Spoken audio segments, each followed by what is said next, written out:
the San Francisco Giants had it all going last night, knocking off the Nationals 7-1 with a 14-hit attack.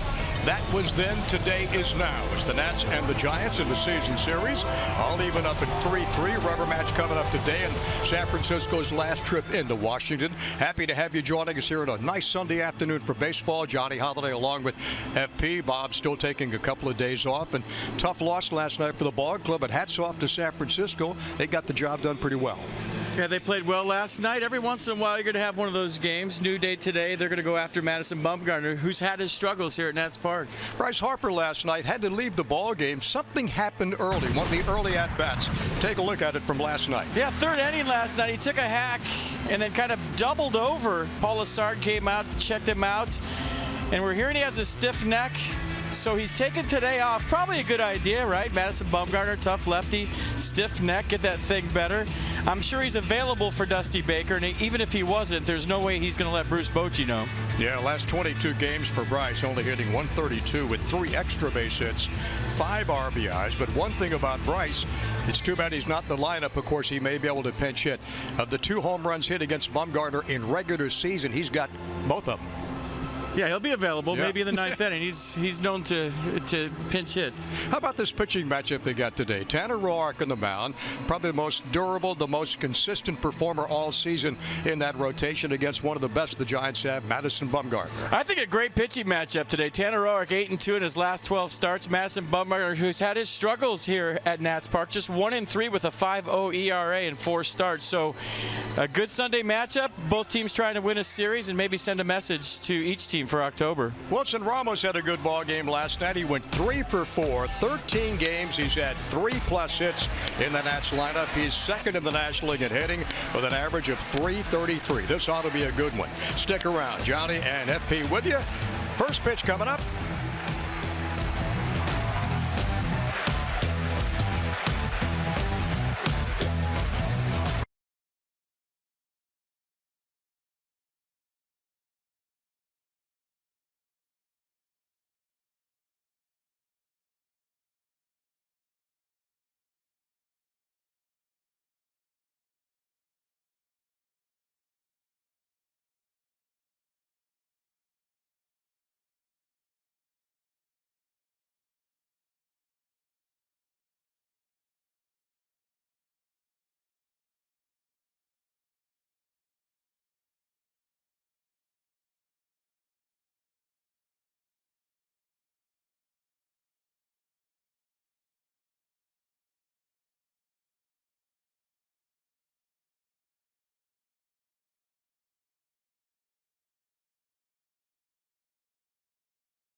Nationals Baseball Unmasked is brought to you by PNC Bank, for the achiever in you. By Navy Federal Credit Union, proudly serving the armed forces and their families for over 80 years. Federally insured by NCUA. And by American Standard Heating and Air. It's their all-star sales event with up to $1,100 in instant rebates or 0% APR for 36 months. The Giants and Nats wrap it up this afternoon here at Nats Park. 7-1 San Francisco last night. Beautiful day. Look at the great scene we have at Nats Park. The weather today, right now it's 87 degrees, humidity 38. The winds out of the northwest at 5. Mostly sunny and no rain forecast at all. And the Giants will face a guy today, FP, that's won his last 2 starts at San Francisco, at Arizona. That's Tanner Roark. Yeah, back in the white uni today, but the road trip for Tanner Roark was nice. At San Francisco on the 28th, he went 7 innings, gave up just 1 run on 4 hits, struck out 4 Giants.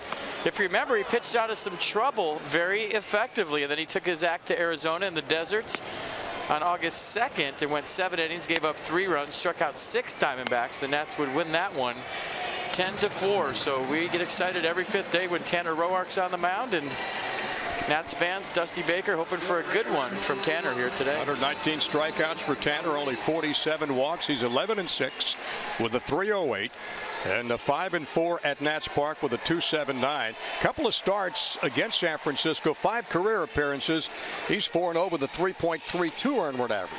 It's the most wins in Major League Baseball since May 20th with 9. Wow. Here's the Giants lineup for this afternoon as the umpires await the ball club to take the field, and here they go. The Giants will lead off with Denard Span, the former Nats. He'll be in center field. Angel Pagan in left field hitting second. Brandon Belt at first hitting third. Then Buster Posey in the cleanup spot. Brandon Crawford, Eduardo Nunez, Joe Panik, Gregor Blanco, and Madison Bumgarner. Last game against the Nats, 2 for 3, a double, a home run, a couple of RBIs, and a shutout win against the Nationals. So Tanner Roark was just standing out there by himself, and then Trey Turner came out. Chris Heisey now. So we're getting there. Here comes Danny Espinosa. Maybe this is a Sunday shift, so to speak. Here goes Ben Revere. We're getting closer. Coming out one by one. There's 4 guys. Wilson 5. And we're missing a first baseman. 6, 7, and 8. Here and they a come. Third base. There they come. All right. Woo. I was scared there for a second. Jason Worth always hustles out to left. Everybody just a hair tardy. Yeah. 1 more and you all have detention. Thought for a moment there Tanner was going to have a 3-man crew working with him. So there's the arsenal for Tanner Roark. Last start, the fastball average 92. Slider curveball change to go with it. 11th win the last time out. We talked about it. 3 earned runs, 7 hits, and 6 1/3 against Arizona. Opponents hitting .239 against Tanner. Check out the left-handed average, 195. Here's the defense. There they are. They're all out there. Trust me. Worth, Revere, Heisey, the outfield. Espinosa, Rendon, left side. Turner, Murphy, the right side. And Wilson Ramos behind the plate. Chris Heisey gets the start in right field for Bryce Harper, who has the night off. I forgot Bryce the other night when I was saying All-Stars. The Nats had 6 All-Stars. And for some reason, I made an error. 6 All-Stars out of your 25-man roster. Denard Span leads it off. Angel Pagan, then Brandon Belt.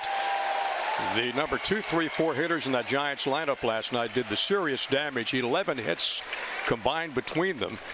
They drove in 5 of the 7 runs. And Denard certainly knows Tanner well, having been a teammate of him over a couple of years here. And the first pitch of this afternoon's game underway, and takes it outside for a ball. Working the game this afternoon, Rob Drake at home plate. Sam Holberg down at first. Jerry Davis, the second base umpire. Carlos Torres will be down at third. And the 1-0 to Span. That's fouled away. Tanner 8-2 career against the National League West. Very impressive numbers. And one thing about him, he works as quickly as anybody too, FP. He doesn't waste any time out there. That good tempo. Might have got a break on that pitch. It looked a little bit away. Now the count to Denard Span hitting .264, 5 homers and 33 driven in. Hey, look at the last pitch. It's not. You take that all day. We'll be out of here in 1 hour and 45 minutes if that's a strike. Good to have Rob Drake behind the plate today. And pitch a little high. And the count even at 2-2. Denard 1 for 5 last night. Giants as a team hitting .260 on the year with 93 home runs. They've stolen 56 bases. And Roark's 2-2 to Denard Span. Swinging a line drive to right, and Heisey drifting back. Easy play in that one, and one up and one down.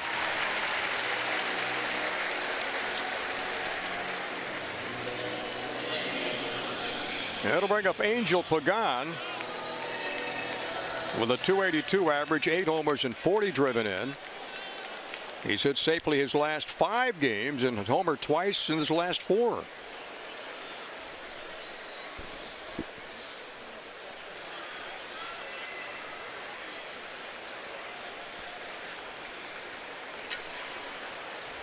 The gun did not play last night. And Tanner starts him up with a fastball and misses just outside.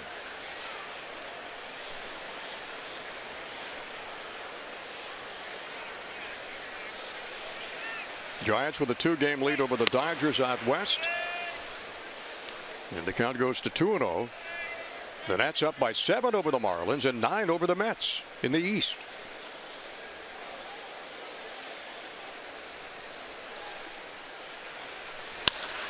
Bouncing ball to Espinosa at short on to Daniel Murphy, and 2 up and 2 down.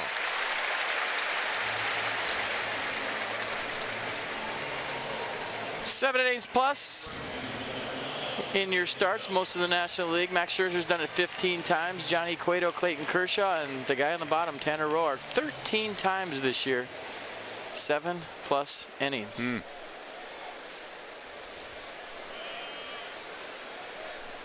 Makes a manager very happy, makes the bullpen even happier. Brandon Belt last night against the Nationals had another outstanding game. Bouncing ball foul down the right side. 3 for 5, couple of runs scored, homered last night. Drove in 2 runs. Having a good road trip for San Francisco. 375. And the pitch, swing and a miss on a fastball.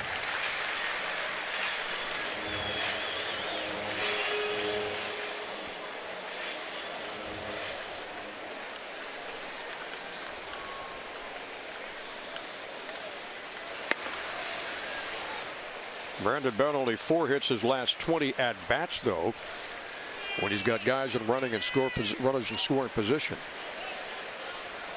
And on deck, Buster Posey. And Belt is gone, and the Giants are gone. A 1-2-3 top of the first for Tanner Roark. We go to the bottom of the first. Turner, Worth, and Murphy for the Nats.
This afternoon for the Nationals, and Jason Worth will try to continue that on-base streak safely, which is now at 37, longest in Major League Baseball. He'll hit second behind Trey Turner. Daniel Murphy in the number 3 hole today at first. Anthony Rendon in the cleanup spot. Then comes Wilson Ramos, Danny Espinosa, Chris Heisey in right as Harper has the afternoon off. Then Revere in center and Tanner Roark on the mound. So congratulations, Jason. And he'll face this guy, Madison Bumgarner. You see the Arsenal fastball 91, slider, curveball change to complement the heater. Got a 3/4 release, crossfire guy coming off his worst start of the year last Tuesday at Philly. 8 runs, 4 of those earned on 10 hits and 5 innings of work. So the Giants lost that game 13-8. A streak of 19 consecutive starts of 6 innings or more came to an end for Madison Bumgarner. Here's a defense for the Giants behind Madison today. Pagan, Span, Blanco the outfield. Crawford, Nunez left side. Panic Belt right side. And Buster Posey behind the plate. And Trey Turner digs in against Madison Bumgarner. We're in the bottom of the first. Turner the burner. I like it.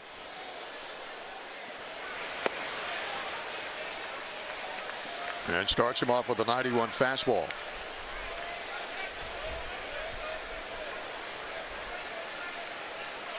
Turner the burner. 8 of 9 in stolen base attempts today this year as well. First time facing Madison Bumgarner, and if you've never faced him before, kind of the 3/4 slot. Shows you his back, steps toward the first base dugout.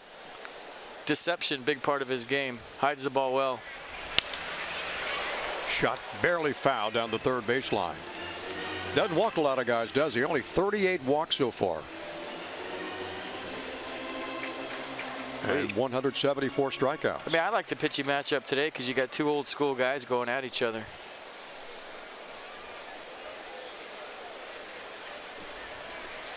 And the 1-2 to Trey. Take a little something off of it. And Turner strikes out. Pretty big curveball here by Madison Bumgarner to get Trey Turner. But here's what Turner's seeing. See how he kind of hides the ball, shows you his back, steps toward the first base dugout. Tough to pick up. But like I said, the Nats have had success against Madison in this ballpark. He's 1-3 with a 5 earning. The big kid, 6'5", 250. But 0-2 his past 4 starts. The Padres beat him. The Reds beat him. Fastball inside, 1-0 the count to Jason Worth. 0 for 4 last night, but with a walk, which kept that on-base streak going at 37 consecutive, longest in Major League Baseball.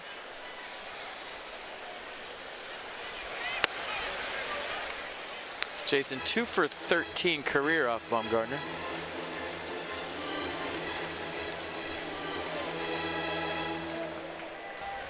The Nat with the most success against Bumgarner has been Ben Revere, 7 of 14.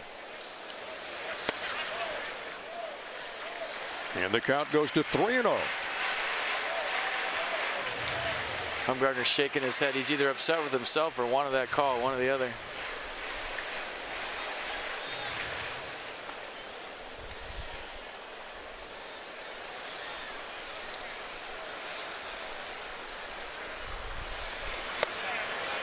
And he walks him in 4 pitches. 38 games for Jason Worth and counting. Ted Williams coming to get you. 84 the record, in case you didn't know. Check it out. Longest on base streaks players 37 and older since 1920. That's the big boy list right there. Bonds, Rose, Kent, Morgan, and Jason Worth. How about that? Yeah. That's good stuff right there, boys. Pretty good lineup of big time names there, too.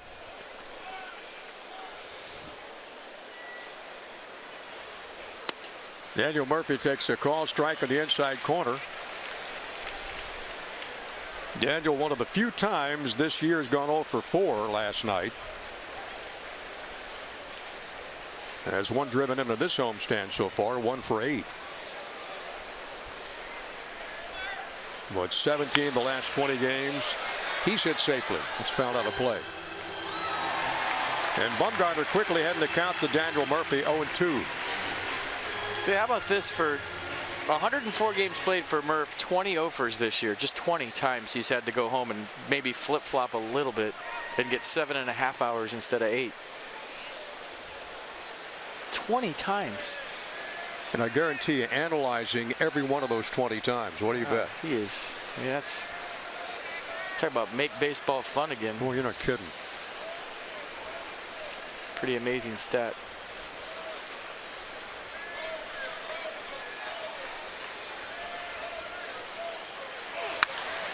Murphy goes left field with a high foul ball up in the stands. And Worth back to first. Well, he showed you the delivery of Bumgarner, and for a lefty, it's extra tough because he's stepping behind you almost, and lefty's hitting just 184 off to him this year, 19 for 103. Tough to hang in there when a guy's foot is actually stepping behind you. Bumgarner has lost 6 times this year, given up 17 home runs. They had the count to Daniel Murphy. And there's 2 down here in the bottom of the first. Is this kind of what Daniel Murphy's seeing? It's a good shot of it, guys. Look at this. Stepping right behind him and then crossfire action. It's tough to keep that front side in. 37th strikeout of a left-hander this year for Bumgarner. So a strikeout of Turner, a walk to Worth. The strikeout of Murphy brings up Anthony Rendon. Went 1 for 2 last night with a walk. Hit by a pitch.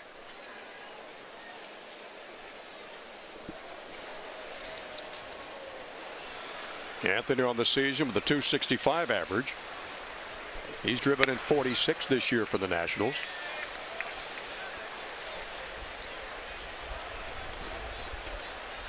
Bumgarner 13 pitches here in the first inning.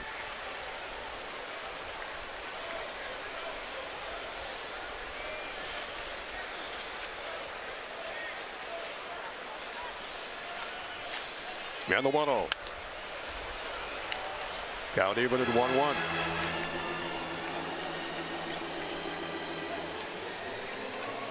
Clouds, last time clouds moving through. You see the sun in the background, shadows on the mound. And there goes the cloud, so now it's all sunny. I've seen hitters step out when stuff like that happens just to let the cloud pass.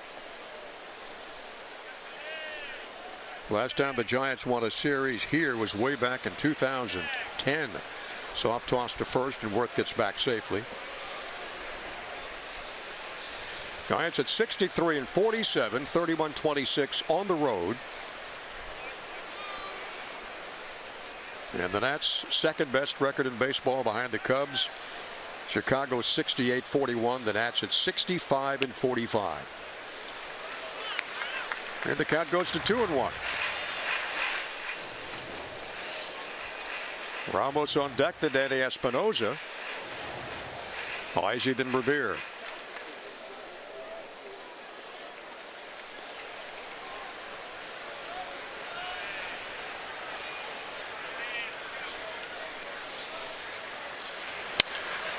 Rendon hits a high fly to right, drifting back Gregor Blanco. He gets it, and the side is retired. We go to the top of the second. Giants nothing, the Nationals nothing.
I don't know if you've heard, but there's going to be a Star Wars Day at Nats Park, Saturday, August 13th. Celebrate the most popular movie series of all time with this fun-filled evening. The Nats take on the Braves, 7:05 start. For more information, visit nationals.com/Star Wars. Nats and Giants are scoreless here as we head to the top of the second in Nats Park. WUSA 9 and Metro want to help you navigate the extensive track work that's undergoing right now. Look for Mission Metro alerts on air and download the WUSA 9 app for lots of help getting around town. In the Giants' second, Buster Posey, Brandon Crawford, Eduardo Nunez will face Tanner Roark. Posey 2 for 3 last night. He drove in a couple of runs. Chris Heisey has a beat on this one in the right field, and there's one pitch and one down.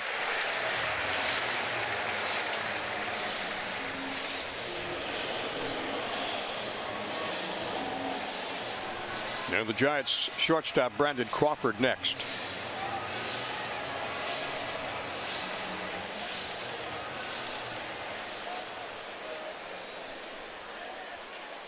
Had a 2 for 3 night last night.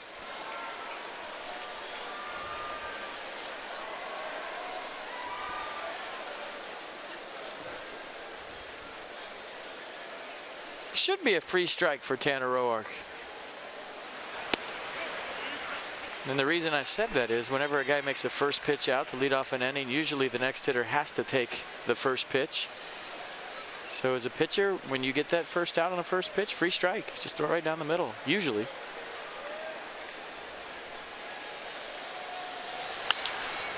And Crawford, high fly ball to left field. In comes Jason Worth.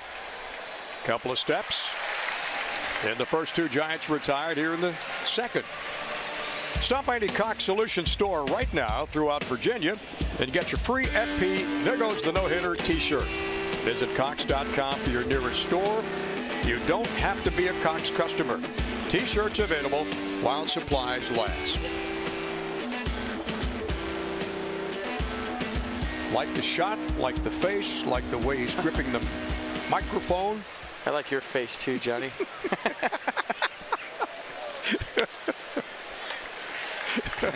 Take off those glasses and say that.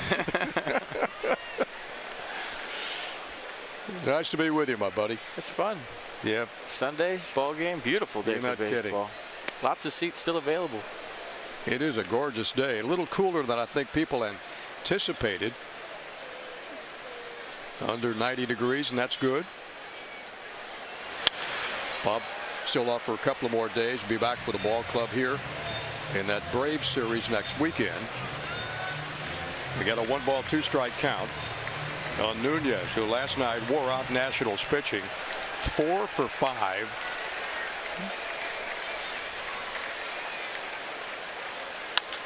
And a bouncing ball to Espinosa. Nunez can fly. Danny's got to hurry, and he just missed him. Nunez beats it out.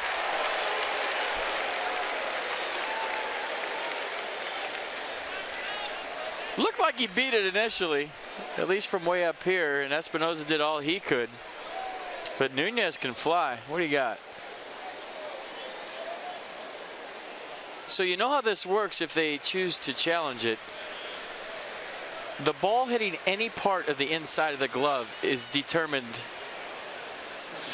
the defining moment, as long as you secure the ball in the back of the glove after. So say it just tips the front of the glove. That's what they're looking for in New York.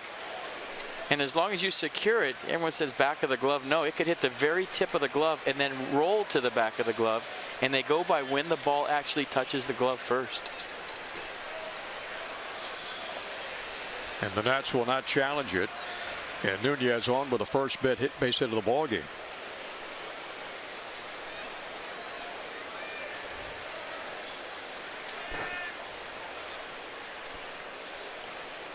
Joe Panik went 0 for 4 last night with a .240 batting average. Steps in against Tanner Roark.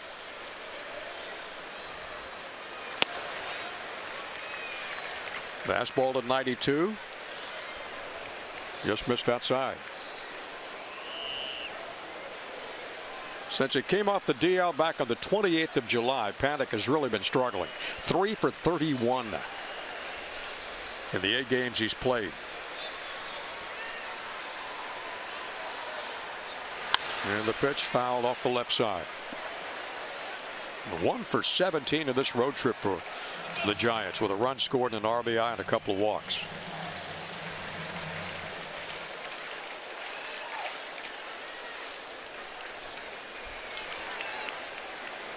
Gregor Blanco on deck if needed, with 2 outs here in the top of the second.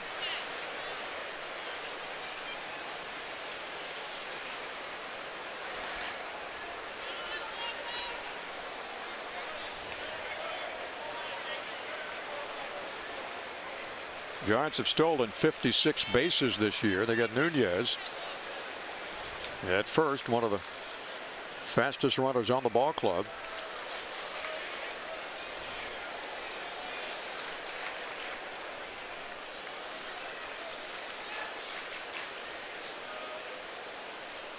And the 1-1 pitch. High fly ball down the left field line. It's in foul territory. Long run for Rendon, who grabs it.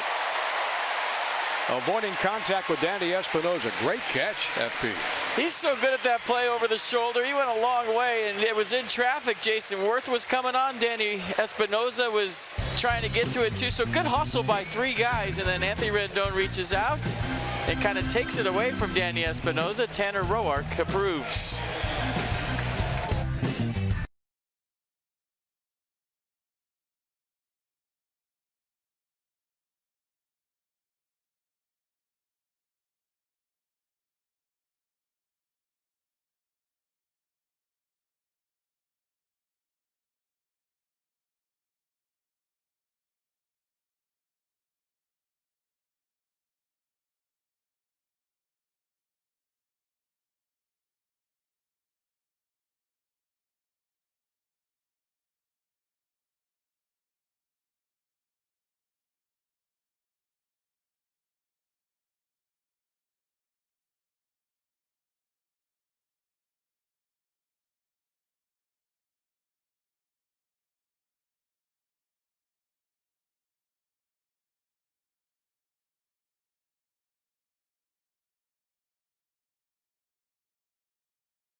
One of the better catches he's made this year. We've seen some nifty over-the-shoulder work from Anthony, but look how far he has to go for that. And it's all over his shoulder the whole way. He never really had a normal look at this. Look at it, it's over his shoulder. See the sunshine in his glasses. So a tough play in a night game, but even tougher during the day. And you like the fact that Danny Espinosa, who had the better angle, was running over there. And it looked like he could have caught it too. And if you're a manager, you'd love to see 3 guys going for the ball like that. That means your ball club's ready to play. Well, you're not kidding.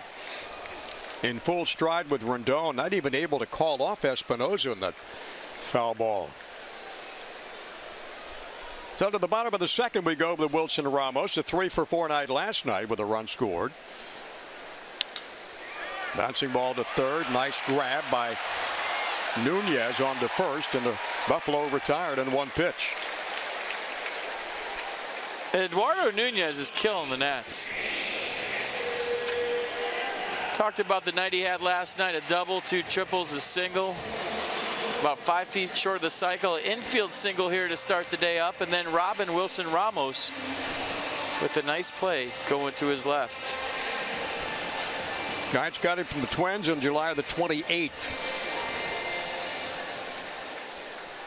And with 1 away, it's Danny Espinosa's time to see what he can do against Madison Bumgarner.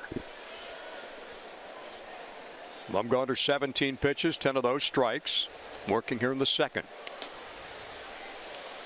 That's in there for a strike with a fastball. Chris Heisey on deck. He's out there in right field today in place of Bryce Harper. And then Ben Brevere will follow. And a swing and a long drive to left. Drifting back. Angel Pagan in the warning track, and he hauls it in. And he just missing on that curveball. All season long, when the Nationals win, they score 7 or more runs. You get 50% off regular menu price online orders at papajohns.com. All you have to do is enter promo code NATS50. Better ingredients, better pizza at Papa John's. Official pizza of your Washington Nationals. Valid at participating D.C. and Maryland and Northern Virginia Papa John's locations.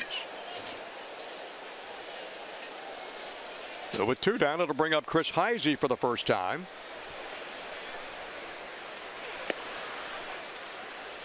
He'll take a Bumgarner fastball at 91 outside.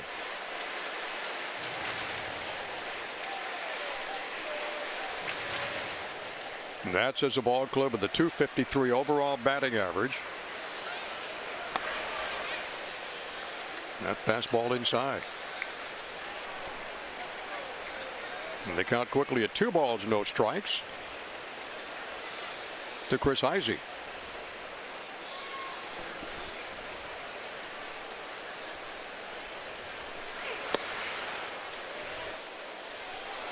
Check swing and down at first. Sam Olberg says yes, he did go through.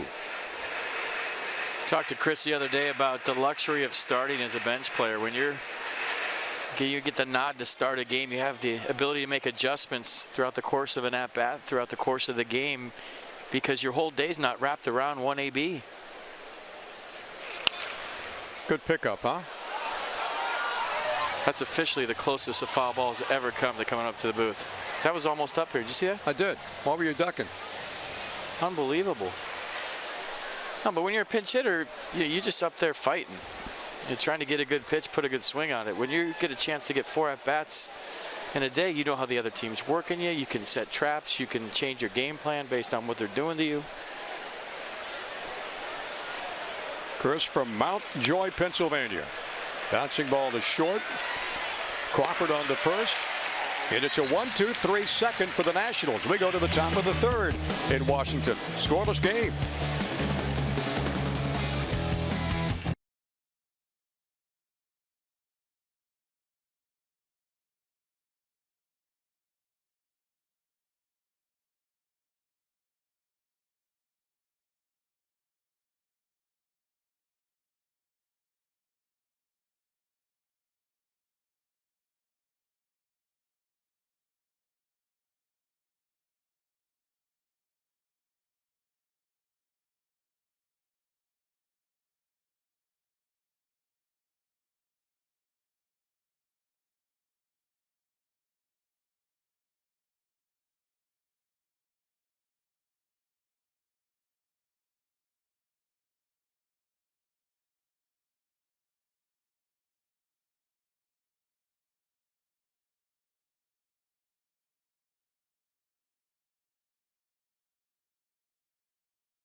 Sunday Smiles. They're brought to you by Hair Cuttery, home of the Smile Guarantee.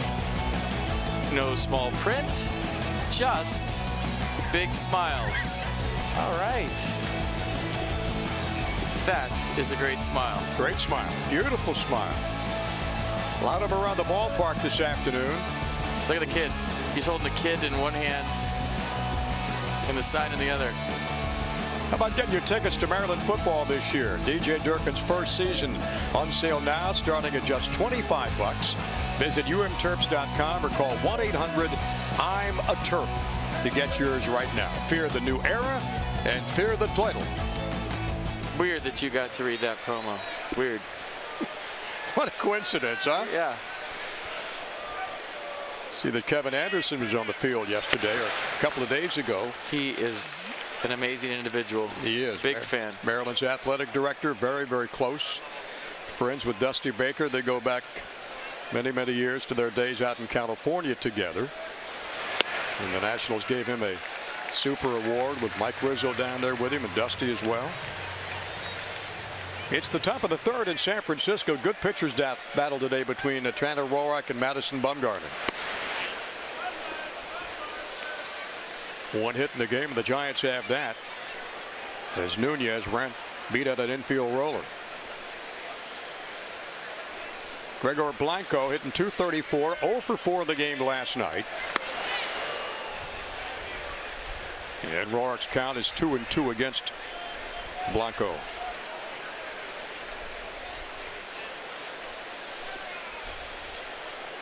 Not only 0 for 4 last night, but struck out all 4 times.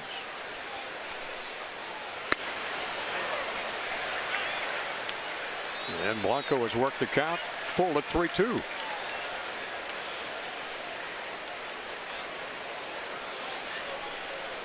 Trying to break an 0 for 8 slide, and Tanner lost him, so Blanco walks, and that's Tanner's first walk of the afternoon. Let's go deep inside the numbers and check out Tanner Roark's 70 career starts. 32-21 career record, 3.14 ERA. Check out the strikeout to walk ratio, on base percentage. And the bottom note's the best, 9 wins since May 20th. That's the most in the National League. And he beat the Giants last Thursday out in California at AT&T. And when one run allowed, 7 hits, gave up only 4 hits. And the Nationals beat them 4-2. So Madison Bumgarner, who can hit as a pitcher. Yeah, really can hit. And he's not going to get cheated. He's got 2 home runs this year, driven in 5. And a shot between Rendon and Espinosa, and Bumgarner on with a base hit. Giants second of the game.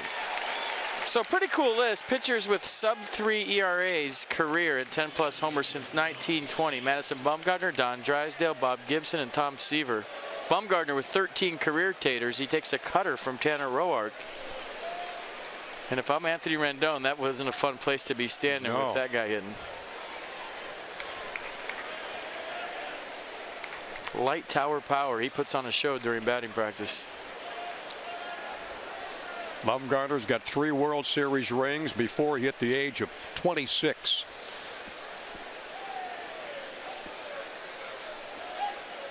The Denard span with runners at first and second. And Roark ahead in the count 0-1 on a slider. Denard the first time up flew out to Heisey and right.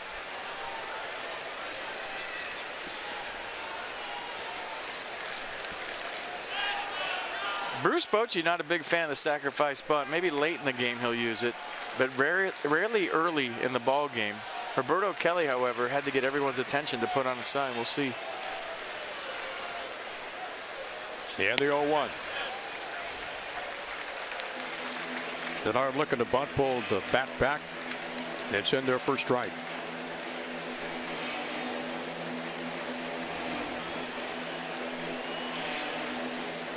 Denard 1 for 5 last night. Comes in this game with a .264 average. He's driven in 33 and a chance right now with a guy at second up that total.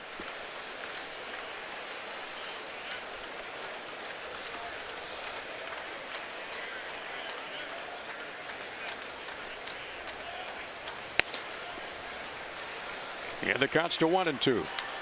Yeah, Nats fans remember Denard a much better base hit bunter than a sacrifice bunter. So you saw the effort there. 0-1. He jabbed at it late. Now with 2 strikes, he's swinging away.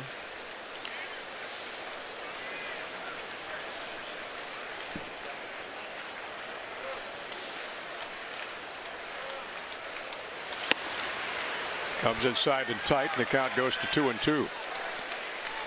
That ball actually cut, and remember Tanner's best pitch with 2 strikes to lefty is usually that front hip sinker. See if he goes to it here.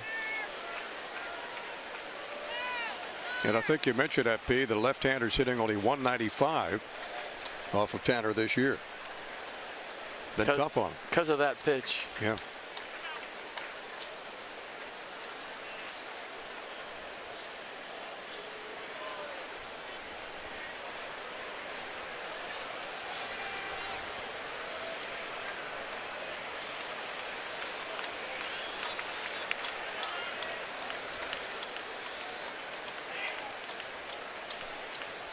Here's the 2-2.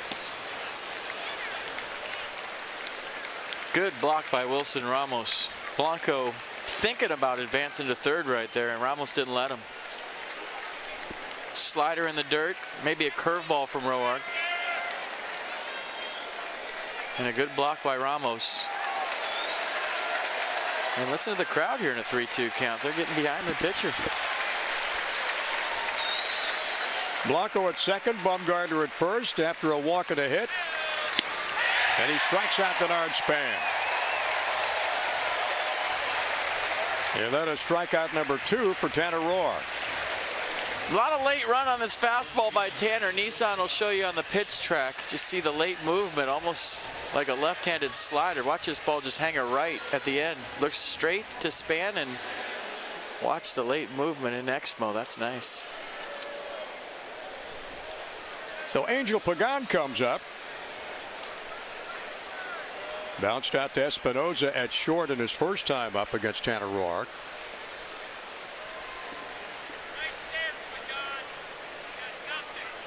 Tanner, 36 pitches. We're in the top of the third. And he and Ramos want to make sure they're going to be on the same page. I'd change up the signals.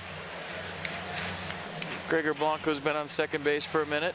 Not a bad idea. Just a reminder, folks, as you enjoy a cold one, look forward to Miller Time later in the ball game. That's brought to you by Miller Lite.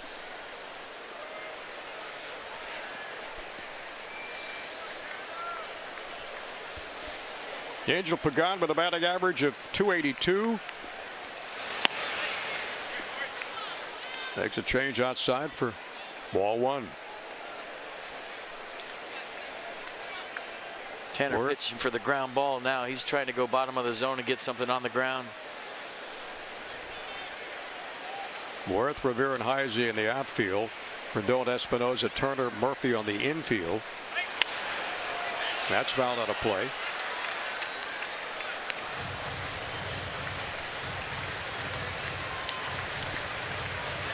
Giants, since coming out of the break this year, they've won 4 games on the road. 6 total and lost 14.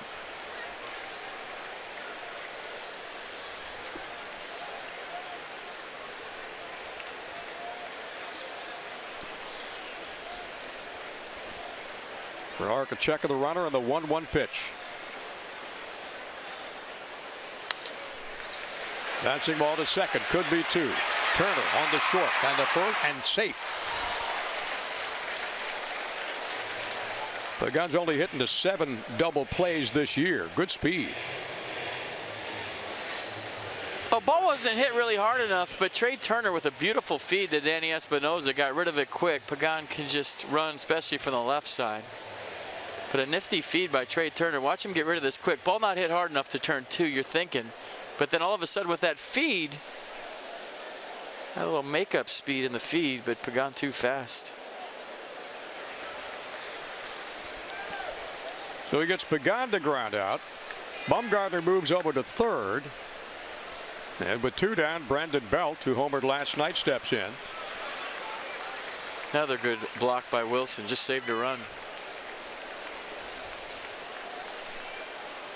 Blanco had a look at it. He was about a quarter of the way down after Ramos blocked it. Got to be Blanco down at third. Bumgarner forced at second. When you look at the Giants' numbers, Brandon Belt, 55 RBIs, 13 home runs. Leads in doubles, leads in hits and runs. But he's also struck out 92 times. And he's ahead in the count now with Tanner Roark, 2 balls and no strikes.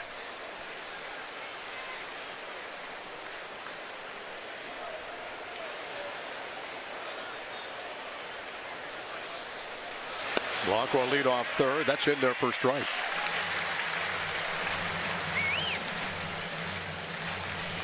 A 2-0 changeup to a location.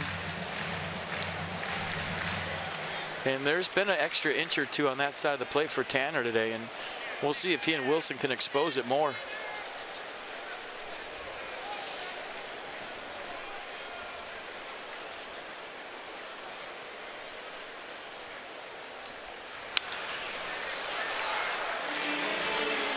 Counts 2-2 with 2 down. And a scoreless game. We're in the top of the third.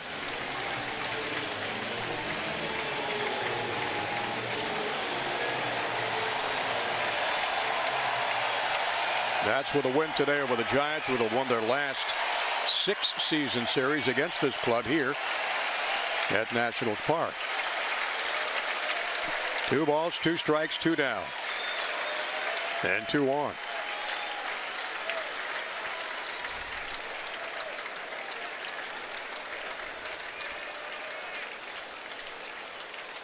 I think Wilson gave Tanner Roark a set of signs like there was a runner on second. Tanner stepped off and looked back at second like, hey, there's nobody on second. Just give me one sign.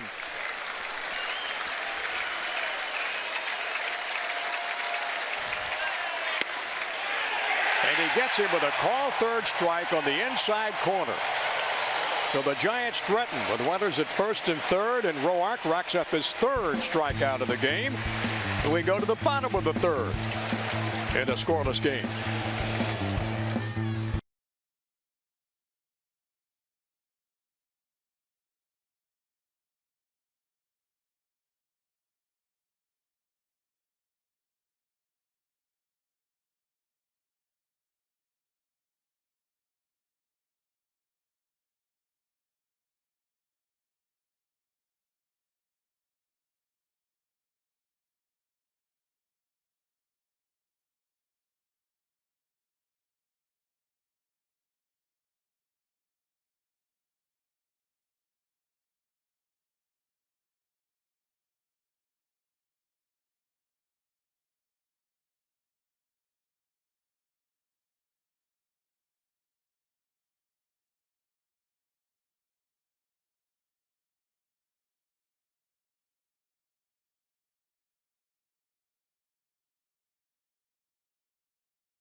Nationals Park. Given that we're well over 100 games into the season now, I thought I'd mix things up a little bit over the last couple days.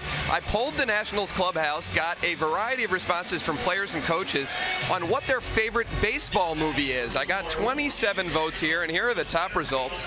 Major League got the most votes with Sandlot, Field of Dreams, which is my choice, Bull Durham, The Natural, and The Rookie close behind. And my favorite response on this came from Pedro Severino, a native of the Dominican Republic, who tried explaining his favorite to me by saying it was the one where a guy tried to shoot the president. I was a bit confused at first, and then a couple seconds later realized he was talking about Naked Gun, the scene where Reggie Jackson is brainwashed and tried to kill the Queen. I'm not sure if that's classified as a baseball movie, but Leslie Nielsen does do a fantastic job as the umpire in that movie, guys. I think he does. I think he did. That's our Coons.com Sideland report. Over 2 million vehicles sold, and they're counting. Enrico Palazzo, anytime you get a Naked Gun reference, Wilmer Defoe just went up in my book. And that was hard to do because we love him already. Good stuff. Oh, Severino, excuse me. Severino just went up in my book, and we already love the guy. Naked Gun reference. You have a favorite among the list you just saw there? I'd go Field of Dreams. Bull Durham's the winner. Oh, Bull Durham. It's the best. I mean, it's accurate. It's how the minor leagues are. I think. Been there, done that, right? Yeah.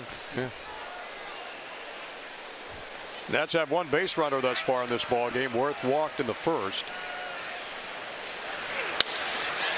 And they have their, not quite their first base hit. Revere, a sinking fly to left, and Angel Pagan brings it in. Come out to Nats Park Monday, August 22nd for Crab Feast on the Field. That's presented by Budweiser. Enjoy steamed Maryland blue crab sides and all you care to drink, Bud Light, soda, water, while watching the Nats take on the O's on the big screen. Tickets start just $60. Visit nationals.com/crabfeast for details. That'll bring up Tanner Roark to face Madison Bumgarner.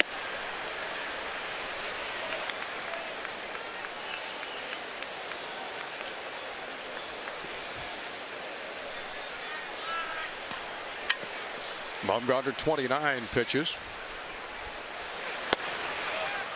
And he gets count even up at 1-1. 8 Men Out's a good baseball movie. Major League. Major League, yeah. And I've always thought of Naked Gun as a baseball movie, of course. Such a great call. Good job, Dan. That was fun. Nicely done.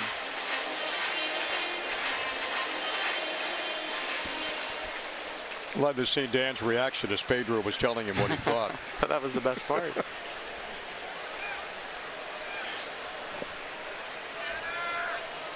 What he probably should have said was, yeah, I liked it too. It was a great movie.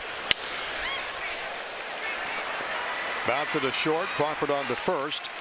To Belt, and this 2 up and 2 down. Nats and the Giants wrapping up this series today. The Indians come to Washington for the first time in this ballpark on Tuesday night.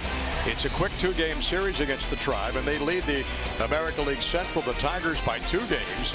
That'll be a 7 o'clocker on Tuesday night. The Indians at 4 on Wednesday. Thursday an off day. And the Braves for a weekend set next Friday, Saturday, and Sunday. Max Scherzer will go on Tuesday. He's 12-6. Leads the major leagues in strikeouts with 198. And here it's back to the top of the Nationals order with Trey Turner and then Jason Worth on deck. Giants and Nationals battling to a scoreless tie thus far in the bottom half of the 3rd inning. An absolutely great day in Washington.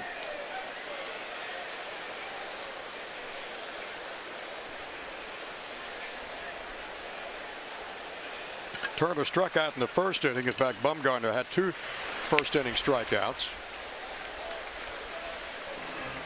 They got Trey, then they got Daniel Murphy. And the count 2 balls and a strike to Trey Turner.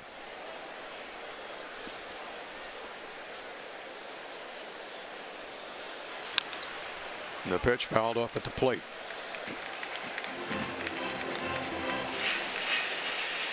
FP, you had mentioned about a young hitter like Trey Turner facing a veteran like Madison Bumgarner, having never seen him before. Are you looking at video down there before the game? You're just talking to veteran players, asking them what they've seen from him and what do I do up there. So you're picking brains in the clubhouse before the game. Line drive to Nunez at third. A great play by Nunez, robbing Trey Turner of a potential base hit. So we go to the top of the 4th.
Nats fans, a standing ovation from the fans, the players, the coaches, the managers, umpires, everybody.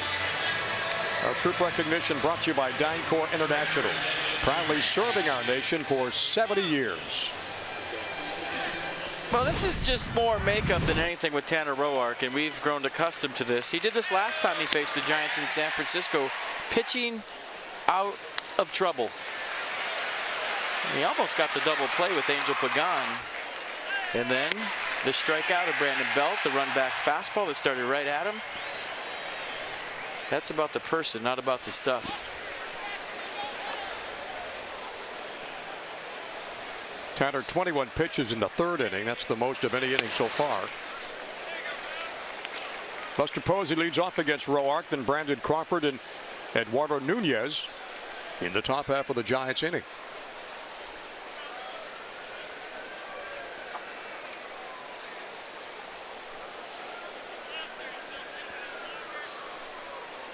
Posey 2 for 3 last night with a couple of RBIs. Line drive in the gap between Worth and left and Revere in center. Run down by Revere, and Posey will cruise into second with a stand-up double.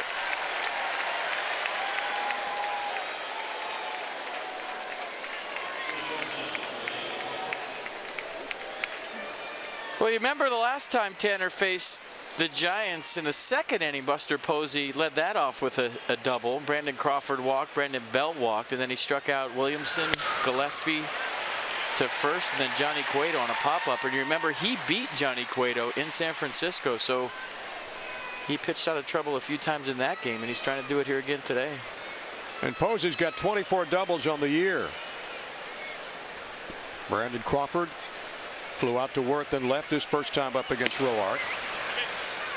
Takes a fastball at 92. Check out the eye.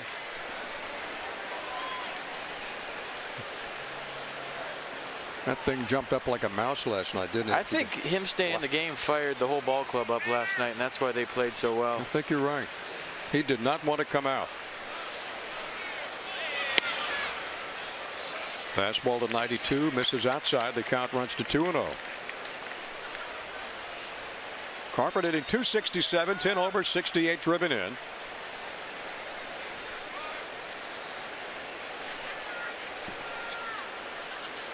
And those 68 RBIs, tops of the ball club.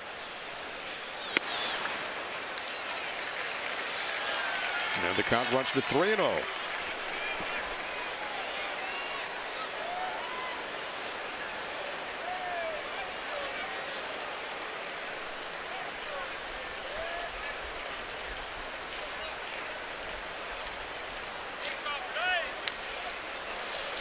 Got the green light and a 3-0 pitch.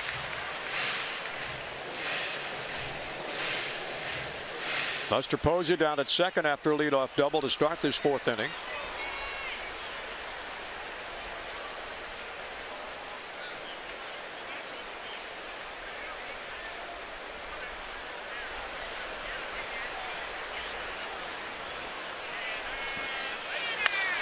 Three-one swing and a high fly ball to right. Drifting over. Revere will take it before Heisey got there. Short center field. And there's one away and Posey back to second. When you have insight, as we check our PNC minor league insight, you know how to handle your finances with confidence. It's all brought to you by PNC Bank for the achiever in you. Eric Fetty down at Potomac. 23-year-old right-hander drafted the first round a couple of years ago from UNLV. He's 4-1 his last 10 games with an 0.68.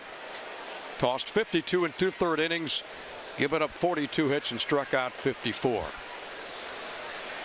He's ready. Call him up. A lot of good young arms in that farm system, isn't there? Always has been. Just a really short, compact swing right there by Nunez. Whew. He is feeling it at the plate, letting the throttle out. 4 for 5 last night. Gets the Giants' first hit in this game. Infield single in the second inning. You go from Minnesota, who's 44-66, to a first-place ball club. That'll give you life as a player. You surprised the Twins got rid of him? I don't know them well enough to comment on that, other than, you got to always replenish your farm system when you are a small market team. Yeah. You got to be thrilled to be in San Francisco. Not only hitting the heck out of the ball with the Giants, but also the 28 stolen bases for Nunez, the 4th most in all of Major League Baseball this year.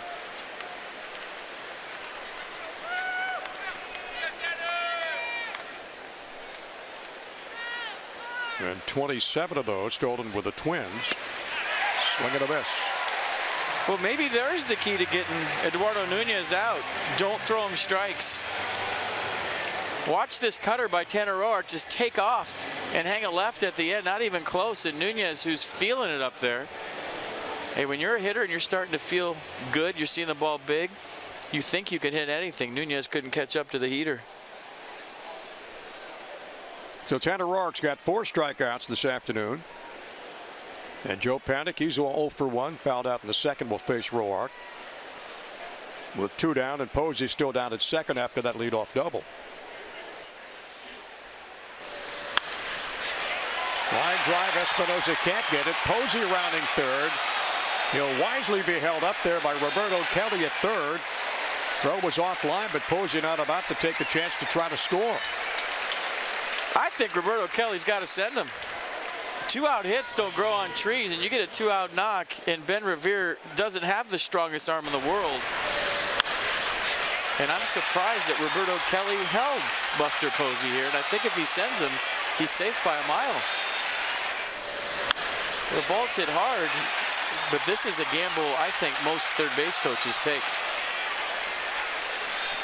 I think you're right, FP. Only Joe Panik's second hit in his last 19 at-bats. But a big one for the Giants with runners in the corners now. With 2 down, and it brings up Gregor Blanco for the second time. He has the only walk-off Tanner Roark this afternoon. I mean, now you have the luxury, if you're Tanner, of pitching around Blanco. Even though Bumgarner can hit, you have your choice here with second base open. I don't think he'll pitch around Blanco with Bumgarner on deck. Buster Posey at third and Joe Panik at first.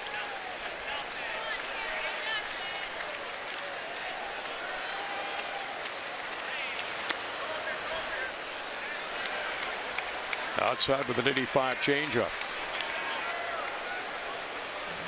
Bumgarner on deck. Got a base hit his first time up. I'm still pitching to a pitcher. I don't care if he's the great Madison Bumgarner. He can swing it. He hits home runs 18 rows deep. And maybe I'm wrong, but he plays 1 out of every 5 days. Blanco plays every day. I'm still taking my chances with the guy on deck. I mean, that might sound crazy to a lot of fans. Like, no, he can hit. This guy's paid to drive in runs. Bumgarner's paid to get guys out. Yeah, not to hit. Blanco check swing. That's in there for a strike. And if you were in a clubhouse right now, there would be guys split down the middle on that one. It'd be a good conversation to have in a dugout right now. Hey, what do you do right here? Do you pitch to Blanco or do you pitch to Bumgarner? I guarantee you half the guys would say pitch to the guy in the box. Half the guys would say pitch to the pitcher. And the 2-1 bouncing ball. The second, Turner's got it on to Murphy. And again, Tanner gets out of a little hot water. So the Giants don't score in the top of the 4th. We go to the bottom of the 4th, and a great day for baseball in Washington.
Nationals baseball is brought to you by the RAV4 Hybrid all-wheel drive unexpected performance.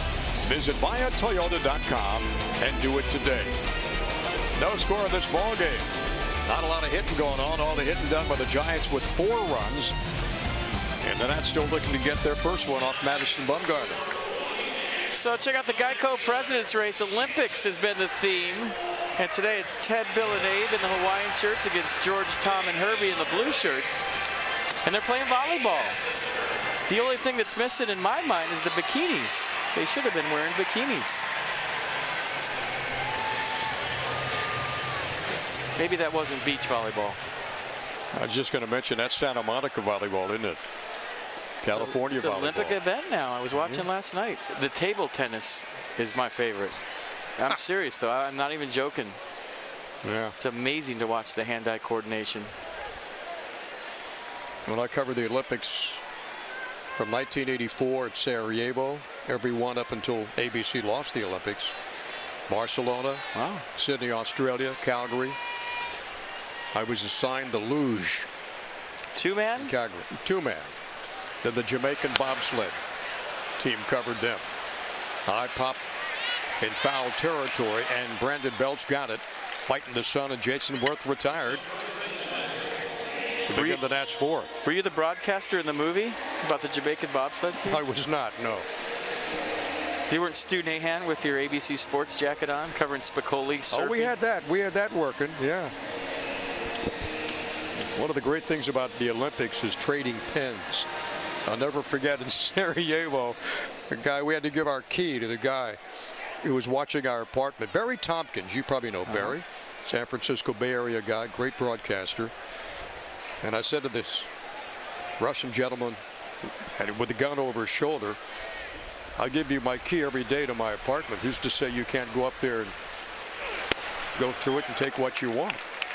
He goes, nothing prevents me from doing that if I want to.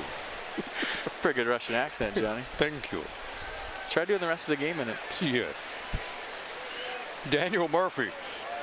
He struck out in the first inning against Bumgarner.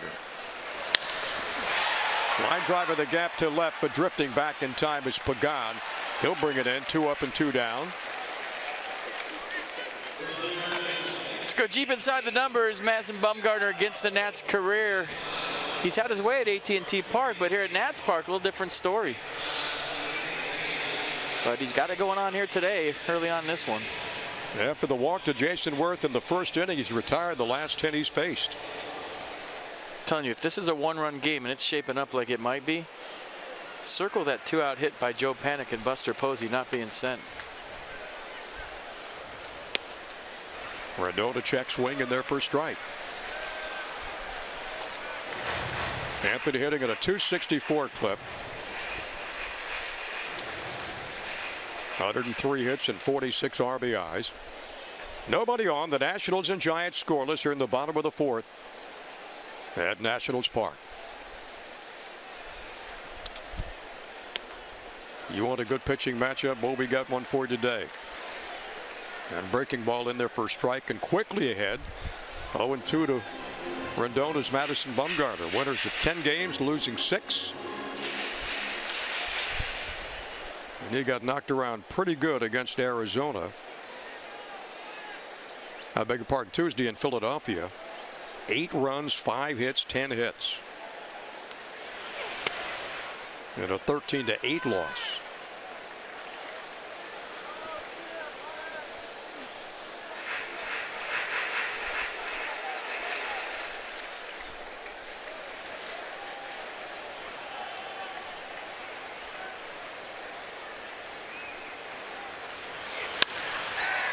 Rendon in the gap to right.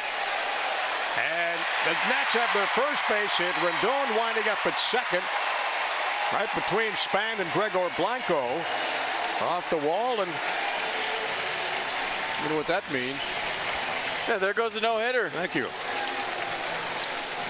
Anthony Rendon now 5 for 11 career off Madison Bumgarner and stays on this backdoor cutter slider thing. And look at him get his hands inside, roll the wrist. Powerful swing by Rendon.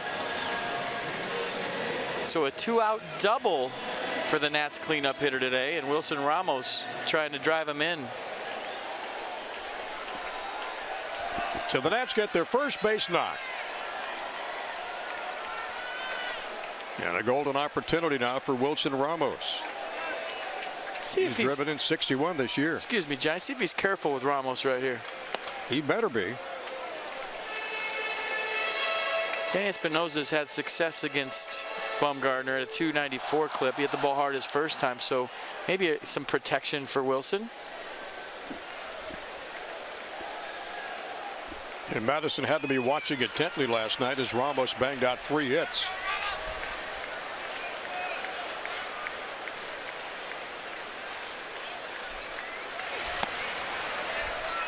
That fastball just misses. 1 ball and 1 strike.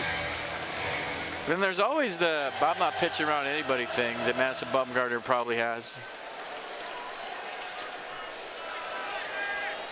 I think he's a go after you kind of guy, but his catcher Buster Posey, I don't think he'll let him. Rendon at second with his 24th double. The count goes to 2-1 to the Nationals catcher.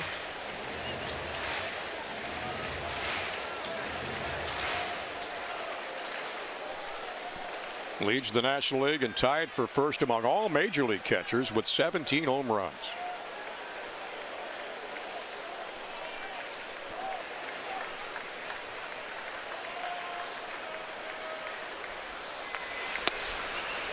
That's in there for strike. 2-2 now.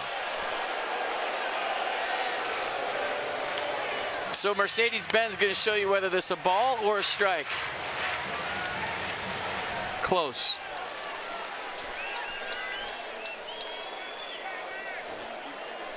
Rob Drake working behind the plate today. And with 2 down and Rendon at second in scoring position. Here's the 2-2 pitch. And the count's full. So he got strike 1 on a first pitch fastball, maybe snuck it by Wilson. Then he's trying to throw his perfect slider down in since. He hasn't gone back to the fastball really. Just cutter, slider, trying to get Wilson to chase something down and in. He's not letting him get extended. You remember his hits were the other way last night.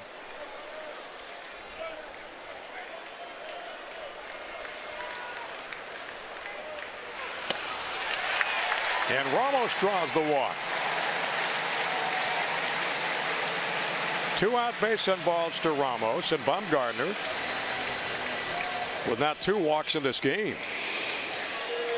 I think that's the right move by Bumgarner and Posey. They want to see Danny Espinosa beat him right here. And like I said, line drive deep left field his first time up, and he's 5 for 18 career off Madison. So Espinosa from the right side today against the left-hander. Hitting .225 from the right side with 7 homers and 18 driven in. Bumgarner with 2 down and now with 2 on. Fastball at 92.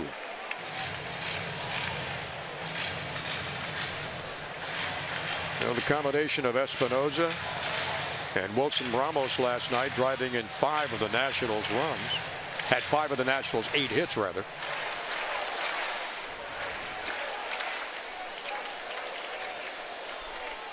So Bob Henley down coaching at third, wants to get some traffic coming his way.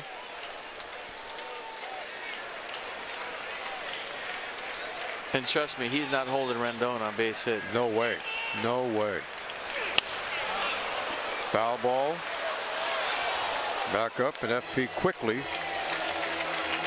Didn't you catch one a couple of years ago? Not up here, no. No, not up here, but on the road you caught one somewhere. It's physically impossible to hit one up here. Was it Boston? Yeah, Fenway Park. A couple years back. Yeah. That's the best booth in baseball by far. You're almost on the field there. Hanging over. Makes you feel like you're right in the game, doesn't it? It does. Yeah. AT&T Park in San Francisco's not bad, though. It's a good one. Good one.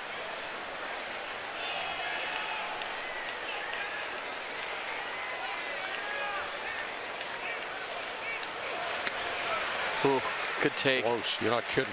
That curveball was a strike for a while, so as a hitter, you're thinking, is this going to end up in the zone? He thought it was low. Good take. Live to see another pitch.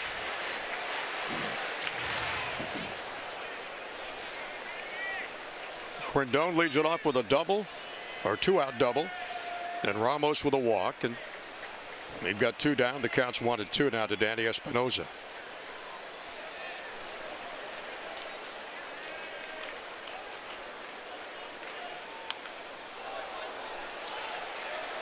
Curveball at 74. Danny way out in front. So 55 pitches so far for Bumgarner.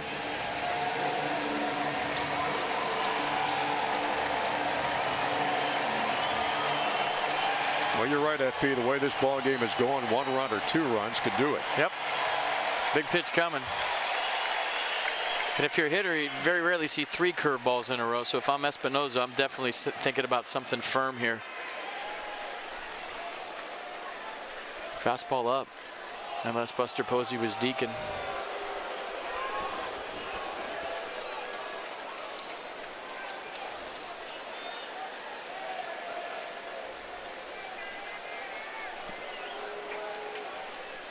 National League Player of the Week back in July 5th. Espinosa takes a pitch high and tight. Works the count to 2-2. But that's a show me fastball, and if you're thinking right as a hitter, you still have to respect the fastball here in a 2-strike count. But that fastball was either to get to the slider down in or the curveball. At least that's what you have to be thinking, but you're still gearing up for number 1, but you definitely have 2 or 3 in the back of your head here. Danny is 5 for 18 career against Bumgarner.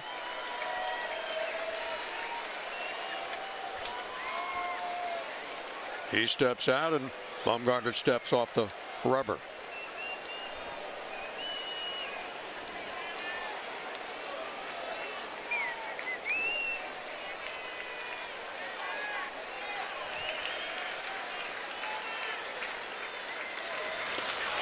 Took something off of it. 74-mile-an-hour curveball, and Espinosa strikes out. And the Nats are retired in the 4th. We go to the top of the 5th in a pitcher's duel.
Do you see a pitcher throw a fastball up and out of the zone and then throw it again in the zone? Usually this is a setup pitch.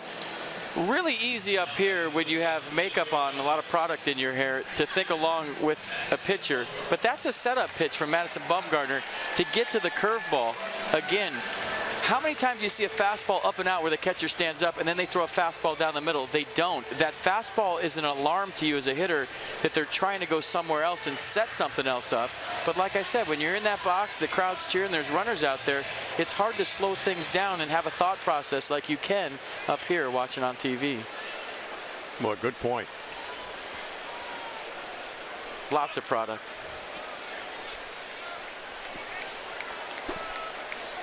I thought it was a natural look I was looking at. Now you're telling me. The Giants don't get cheated. Between Nunez and Bumgarner, they're letting the throttle out against Roark, and we've seen Tanner take offense sometimes to guys swinging too hard. You had talked about Madison Bumgarner as a hitter. 13 home runs in his career with the Giants. That'd be third most. Johnny Antonelli had 15 back many years ago. Look, pitchers always love to hit, don't they? Well, you remember the last game in San Francisco, he pinch hit. Correct. And hit a double into right center field. Pinch hit for Matt Cain. He's going to go 1 for 2 in this game. Easy ground ball to Rendon, and Bumgarner not exactly sprinting down the line. Is the first out here at the top of the Giants' fifth. Nats begin a 3-game homestand. Potomac Nationals at Fitzner Stadium. That'll be on Tuesday night. Highlights include a $2 Tuesday with baseball bingo. Peanuts tickets are going fast. To join the party at the Fitz, call 703-590-2311, or you can visit PotomacNationals.com. 1 up and 1 down in the Giants half of the 5th inning.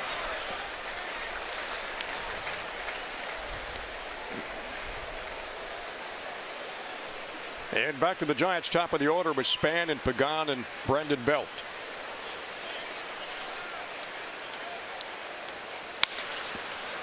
Bouncing ball to Trey Turner at second. On to Daniel Murphy at first. And he gets the speedy Span. There's 2 outs. Hey, Nats fans, if you're not able to join us at the ballpark this week, be sure to catch all the action at Maddie's Bar and Grill, 1726 Connecticut Avenue Northwest in D.C.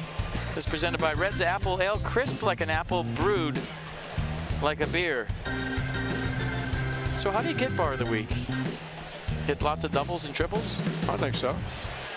I'm going there after the game today. Great atmosphere. Serve lots of doubles and triples? Find out when I get there. So with 2 away, Angel Pagan, who grounded out to short his first time and reached in a fielder's choice second time up against Tanner. Then if you get Bar of the Week, are you in the running for Bar of the Month? I would think so. And if you get Bar of the Month, what do you get? Your own franchise. A little trophy of a shot glass? We'll put our people in that, okay? Yeah. Giants and Nationals locked in a pitcher's battle.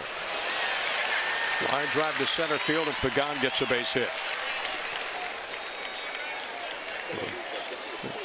So he's 1 for 3.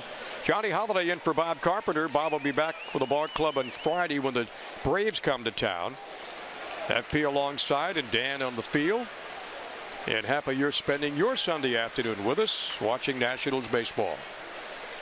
Miami 7 games back of the Nats in the East. The Mets are 9 back, and the Giants have a 2-game advantage over the Dodgers in the West.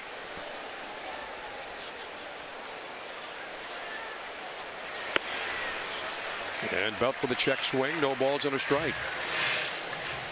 Roark 69 pitches and 43 of those strikes. Pagan 10 stolen bases. He's been caught 3 times. This is a situation where you're thinking he has to go. And that Pagan base hit, only the 5th of the afternoon for San Francisco. If that's 4 more than the Nats have, they'll try to keep Pagan close at first.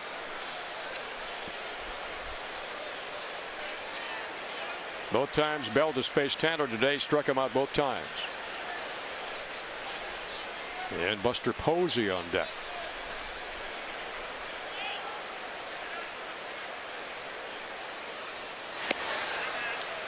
That fastball outside at 92. Such a fine line in paying attention to the runner at first base, speeding up your delivery, and not leaving something out over the plate for a dangerous hitter. All things you have to do right here, right now.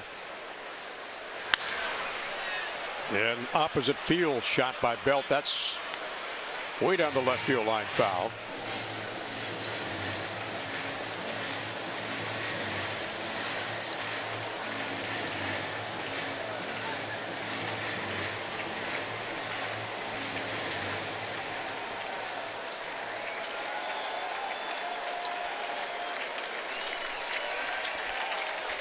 Well, the count goes to 1 ball and 2 strikes to Brandon Belt with 2 down.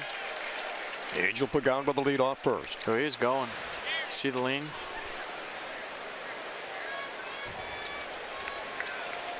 So a couple of things you could do here if you're Chris Spire, who runs the running game. Throw over again to see if he leans again, or he can pitch out right away. Well, the last 6 years, Ramos has tossed out 29% of those attempting to steal. And Belt works the count even at 2 balls, 2 strikes. But smart base runners, if they have the green light, know they tipped it off they were going. So then they give themselves a red light for a pitch and then try to get back to stealing.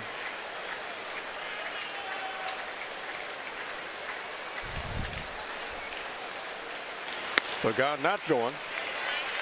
And the pitch is high. Yeah, Tanner's rushing his delivery to keep Pagan close, and his arms trailing, so he doesn't have the same release point because of the sped up delivery. Now you just got to make a pitch.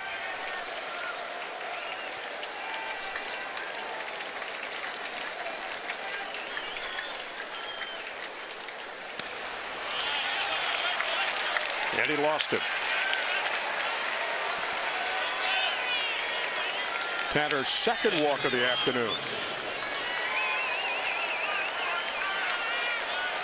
But that's how in a 0-0 game, a good base runner, a good base stealer at first affects the ball game. Roark was really rushing to get the ball to Wilson and missed high that whole sequence. And now he's got Buster Posey to deal with 2 outs. Posey doubled this last time up in the 4th. And flew out to Chris Heisey in the 1st and 2nd inning. Take a walk around the mound, slow the game down a little bit.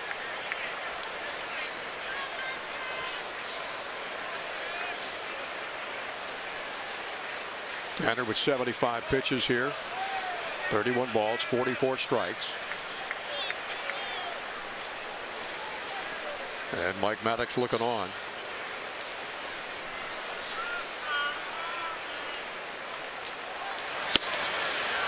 And the pitch to Posey is outside for ball 2. Pretty close.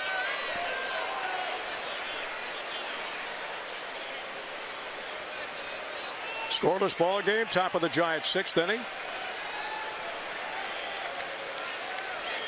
And for the 3rd time of this game, Giants have got a runner at second base. Swinging a high fly ball to left field. Should be a good, easy play for Worth. And that will retire the side in the top of the 5th. Roark gets out of a jam. We go to the bottom of number 5.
coverage of baseball brought to you by T-Mobile. Alex Rodriguez, final game Friday at Yankee Stadium. It seems like the Yankees are having a press conference every other day.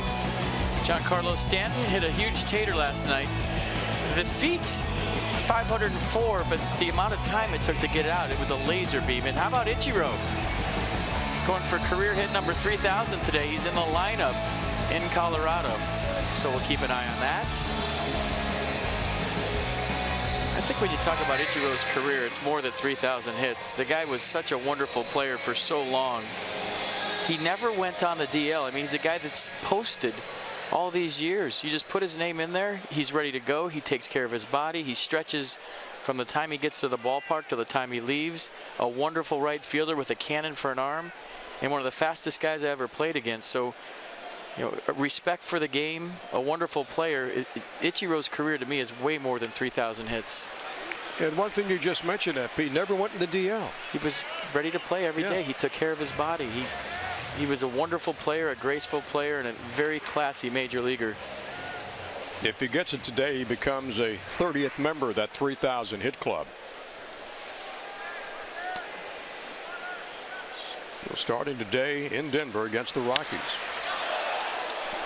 That is a far foul ball. Third deck. He's got some power. Ben Revere on deck, then Tanner Roark. Bottom of inning number 5. That's in Giants scoreless. Tomorrow an off day for the ball club, then the Indians here on Tuesday and Wednesday. Nats have had some terrific numbers against the Giants since way back in 2011 at home. They're 13-4 against San Fran. The count 1 ball 2 strikes to Chris Heisey. No Bryce Harper this afternoon. That third inning at bat looked like he pulled something or something wasn't right. He's sitting out of the lineup today, and Heisey strikes out. Out number 1, and that strikeout number 4 for Madison Bumgarner. Me saw on the pitch track show you a Madison Bumgarner curveball that was pretty wicked. Starts as a strike and then goes down and into Chris Heisey, who can't make contact. Pretty good pitch. I mean, you knew when you saw 8 runs on 10 hits against the Phillies that the good ones don't let that happen 2 times in a row, and it was going to be tough for the Nats today.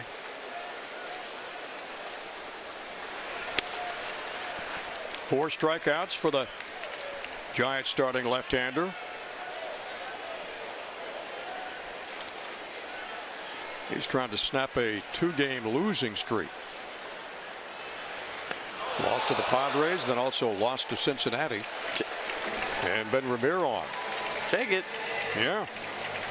Well, now you bunt him over and you got speed at second base with 2 outs for Trey Turner. And Ben 11 of 16 in solo base attempts. Big curveball didn't curve, and it just stayed out there, and Ben Revere let it hit him. Just nicked his jersey, I think. Maybe his pant leg.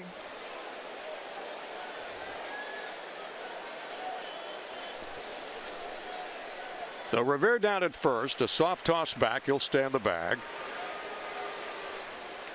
Roark bounced out to Brandon Crawford at short his first time up against Bumgarner. Last one was the 10th of July against the Diamondbacks. Complete game 4-0. Expecting Roark to lay one down. The infield coming in, takes it. 1 ball, no strikes.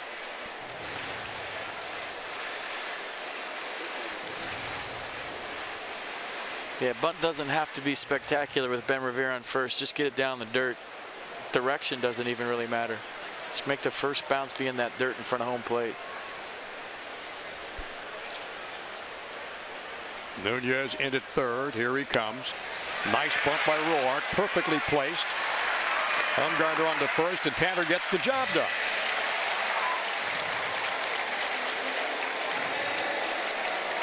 It's such a comforting feeling as a bunter when you have speed on first base. You're thinking, I don't have to do anything out of the ordinary here. Just get the ball down on the ground. That's exactly what Tanner Roark did. So helping himself out.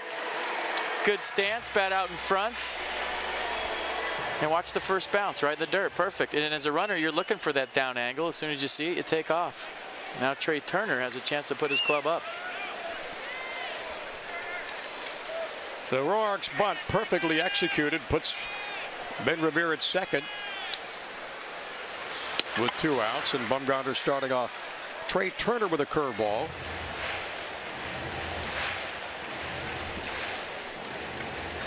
Bumgarner 66 pitches now.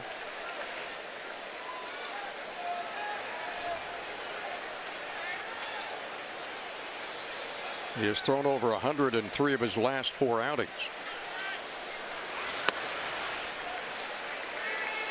Pitch low for a ball.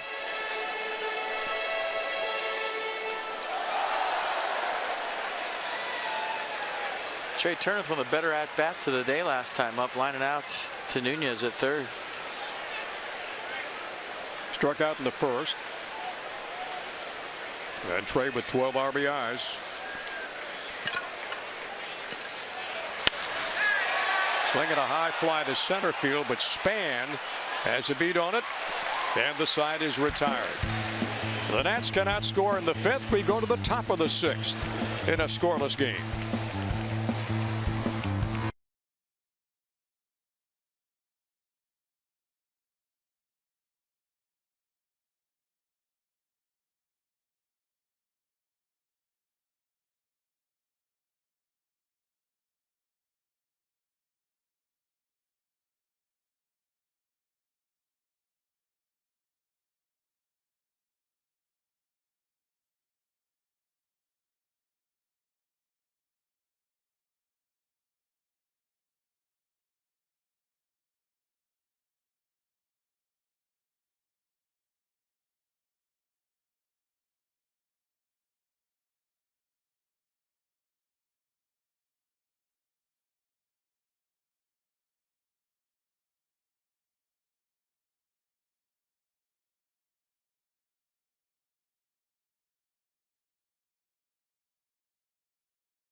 Giants with a couple of chances to put a run on the board today have not been able to capitalize, because Roark always working himself out of some hot jams today, limiting the Nats to only 1 base hit.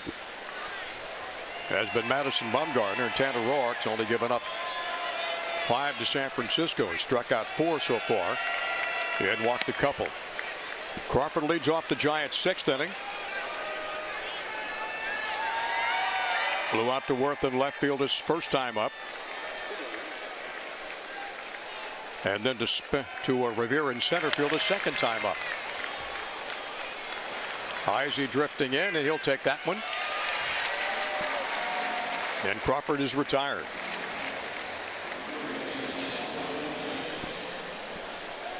So with 1 down, Eduardo Nunez. A 1 for 2 afternoon, 4 for 5 last night, 3 runs scored. But a base hit and a strikeout against Tanner Roark.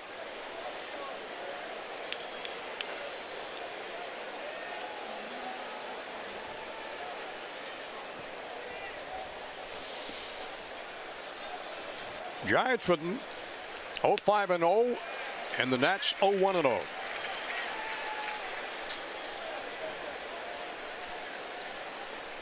This guy you got to be careful with if you're Tanner right now, based on what's happened here the last couple of nights.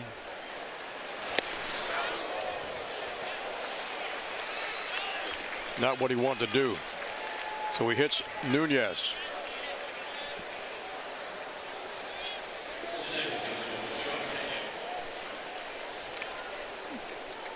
Pagano 1 for 3 day. Buster Posey a base hit. Nunez a base hit and just got hit by a pitch.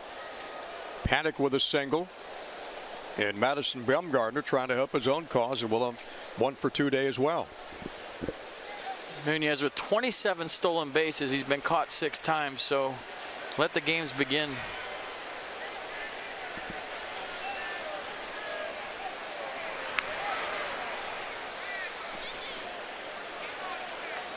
And Joe Panik has a 1 for 2 day. Popped to third his first time up, and with a base hit his second time. And Roark keeping Nunez close at first.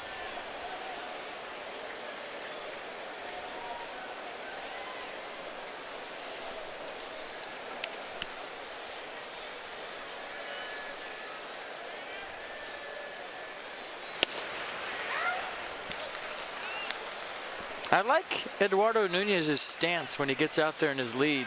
And what he does is he drops his back foot. And for you younger players, why does he have a staggered stance? Well, he wants to run a straight line to second base, so his first step is going to be with his left foot across. See how his right foot's back? Maybe you can't see from that angle, but he drops his right foot. That's to stay in line with the baseline and be quicker on your first step.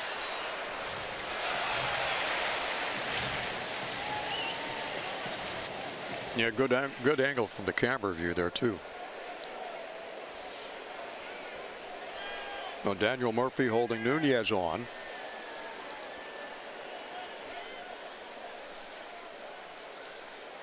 See how he drops his back foot? Now his left foot goes in a straight line to second base, and that'll be his first step. His crossover step.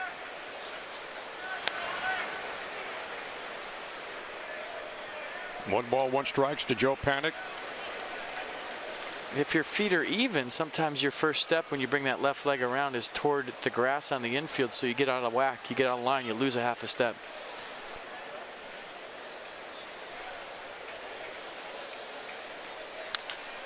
Panik bouncing ball to Turner. He'll tag out Nunez. Throws the first for the double play. Heads up play by Trey Turner to retire the side. Well, he used his speed on defense. And I think he surprised Nunez. Watch how quick he goes after Nunez. I'm faster than you are. Tags him. Throws it to first. 4-3 unassisted. Nicely done.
On the board here at Nationals Park. All the games are obviously big the rest of the way out for both these clubs as they're in postseason contention. But Dusty Baker said coming into this series that he saw this 3-game set, and now in particular this game, as especially big. And here's why. These two teams are now tied 3-3 in the head-to-head matchup this season. Their season series is tied. So the winner of today's ball game will hold the potential head-to-head tiebreaker, and that could factor in when it comes to home field advantage in the postseason or possible matchups if these teams finish with the same regular season record. Now, Dusty by no means is getting ahead of himself here. He knows there's a long way to go and nothing is guaranteed as far as the postseason, but he's also keeping one eye towards the future and knows that today will determine a possible tiebreaker scenario if the Nats and Giants finish with the same record. Thank you, Dan. Dan's got that Coons.com sideline report. Over 2 million vehicles sold, and they're still counting. So Jason Worth, Daniel Murphy, Anthony Rendon against Madison Bumgarner in the bottom of the 6th. And another reason why today's game is important to Dusty is he doesn't like to lose to teams he managed for. And, you know, Dan got the answer that he gives to the media, but when you talk to Dusty privately, whether it's the Cubs, the Reds, or the Giants, he wants to beat the teams that he used to manage for. He's a fierce competitor. Don't let the smiles and the loose atmosphere fool you ever. Isn't that the truth? Yeah. And speaking of fierce competitors, do you see what's going on in Baltimore right now? Or the Orioles game, I should say, specifically in Chicago. Manny Machado's 3 for 3 with 3 homers, 7 RBI, and it's just the 3rd inning. He's got 6 more innings to add on to his 3 home runs and 7 RBI. Unbelievable. And Worth takes a breaking ball. 2 balls, 2 strikes now. The Jason with a walk and a foul out to Brandon Belt at first base his last time up facing Bumgarner. Madison 0-2 in his past 4 starts for the Giants. Huge pitch coming in this ball game. Bottom of the 6th, no score. Leadoff man on. It's huge. Close.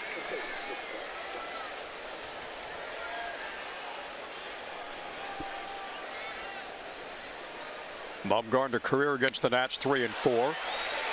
And he strikes out Jason Worth. I think by the look of Jason Worth after, he might have known that he swung at ball 4. No, he can't take that. It's too close. Maybe he thought it was. But it looked like just a nothing slider from Bumgarner. Sometimes those are the best pitches. You're thinking it's going to break, and it doesn't. So Bumgarner now with 5 strikeouts for the game, along with a couple of walks. Worth is retired. Daniel Murphy steps in for the 3rd time with a strikeout and a fly. Angel Paganda's last time up and left. High pop off the 3rd baseline. That's drifting back and over to make the catch before it gets in the stands. Eduardo Nunez.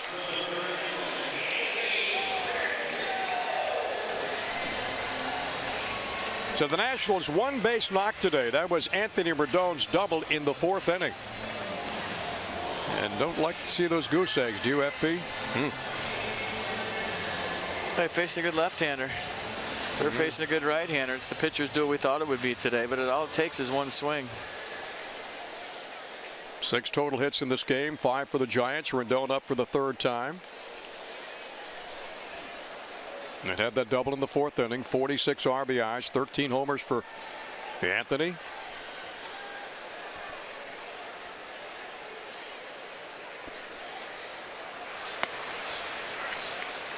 Bumgarner with a breaking ball, in for strike 1.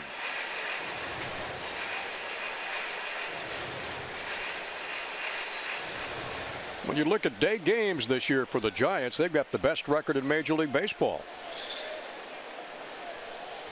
At 26 and 12.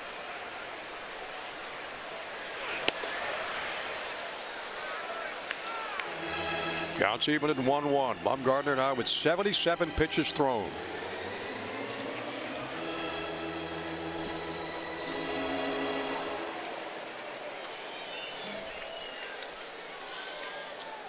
And that's with nobody on here in the 6th.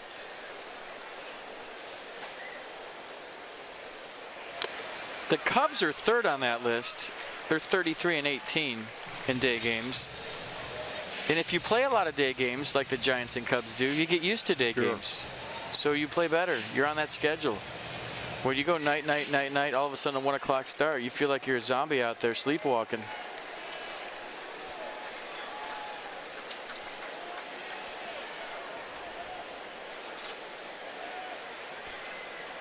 One, two to Rendon. Look out, that's fouled up in the stands.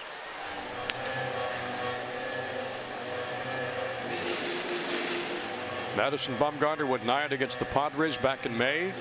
Complete game against the Diamondbacks in July. With only 5 innings against the Phillies his last start. And today's allowed the Nationals 1 hit into the 6th inning.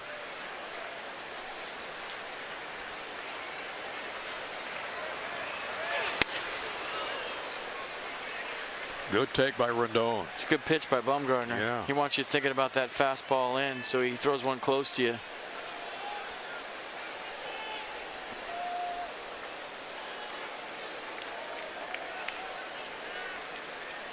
And probably go back out away. Or soft. Here comes the 2-2. Swinging a high fly ball to left field. Angel Pagan will haul it in. And the Nats retired 1-2-3 in the bottom of the 6th. We go to the top of the 7th. Scoreless.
Nats, Giants, locking horns. Pitchers duel here at Nats Park. Let's go deep inside the numbers and show you some innings pitched. Most of the National League, Madison Bumgarner, you look at him, 161 2/3. Tanner Roark, 149. Max Scherzer right on the heels of Madison Bumgarner. And Johnny Cueto. So both teams have some horses. And both teams have some defense behind them, but especially the Nats today. Anthony Rendon. If you go back to the 2nd inning, that was the last out. He and Danny Espinosa hustling over there. The over-the-shoulder catch, kind of guessing where the ball is going to end up. Beautiful running play by Anthony. And then the double play right here. Trey Turner ambushed Eduardo Nunez. He didn't know he was going to be that close or that fast to turn the 4-3 double play. And as FP just mentioned, nothing on the board as far as runs concerned in this game. Well, Blanco trying to bunt his way on with a base hit. There's 2 pitchers in the National League I would not bunt on. One is Tanner Roark, the other one's Jacob deGrom. And I think those are the 2 best fielding pitchers in the National League. Well, Tanner's just such a good athlete, isn't he? He is quarterback in high school. All-state guy. Yep. High school.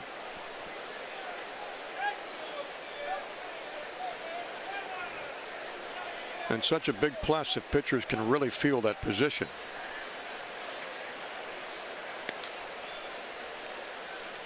Fastball at 87. His 86th pitch of the game. Well, Tanner's going to give you 100 and more almost every time he's out there. Swinging a line drive to left field. Werth is over near the foul line. Can't make the play. And Gregor Blanco stays alive. I'll take some ice cream right now for $1. Wednesday, August 10th, 4:05. Indians in town. You could get a giant vanilla ice cream sandwich, a Turbo Rocket, or any other assorted ice cream deals from Good Humor. Get your ticket today at nationals.com/ticket for some dollar ice cream. It tastes mighty good about look at the Nats/Spider-Man hat. Where do you get one of those? Like that thing, don't you? I didn't know there was such a thing. Yeah, I didn't either. Well, that young guy certainly knew about it. I'll tell you what, if he asked for a Nats/Spider-Man hat for Christmas, his parents clutched up, or Santa really clutched up, because that can't be easy to find. No, might be the only kid in the ballpark with a hat like that. Count is 2-2, and strikes him out looking at a 94-mile-an-hour fastball. So Blanco retired to begin the top of the 7th. Nissan going to show you the front hipper. The front door two-seam fastball. Blanco thought it was high. Nissan said it hit the top of the zone. First out here in the 7th. And for Tanner Roark, strikeout number 5 today. And Madison Bumgarner up for the 3rd time. 1 for 2 afternoon. And there with a fastball. Count no balls and a strike. Giants 0-5-0. Nats 0-1-0. Giants left 7 on bases so far today. The Nationals 4. Tell you, we got to be careful right here. He's thinking one thing.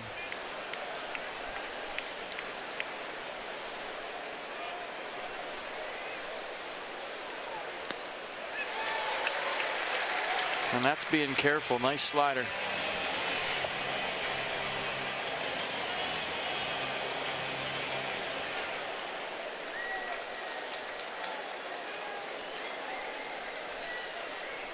And the 1-2 to Madison Bumgarner. Just missed outside. Tell you what, if you let your mind wander for a second and think about this game in October, this would be a dandy.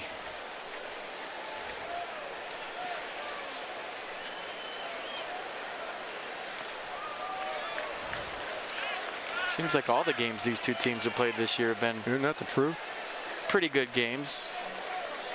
Last night aside.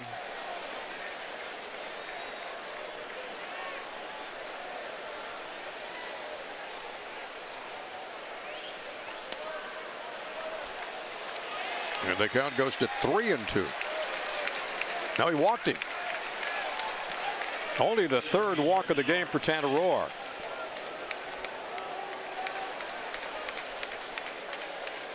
So a 1-out walk to Madison Bumgarner. Back to the top of the Giants order with Denard Span.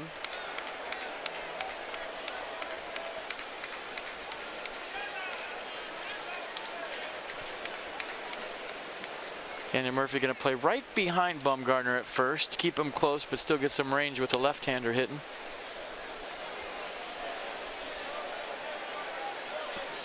Span's got a 6-game hitting streak going for him. Gone 10 for 28.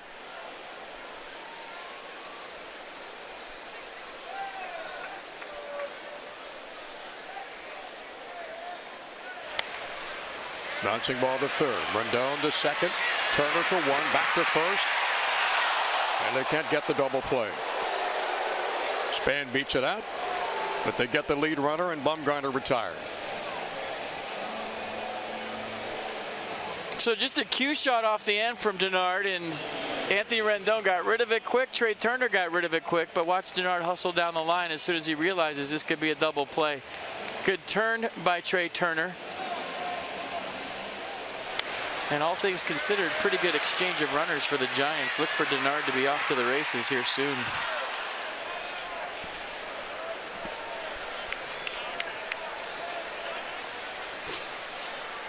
So the Giants with 2 outs now, with Angel Pagan up for his 4th time.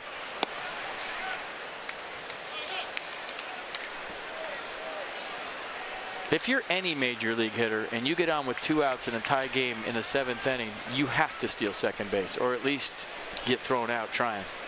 You have to. Or else, why are you a leadoff hitter, right? That's right. Denard 11 of 16 stolen this year. I'm not saying run into an out if the guy's a 1-0 to the plate, but if you get a chance or you're thinking curveball or you get into any kind of rhythm, go.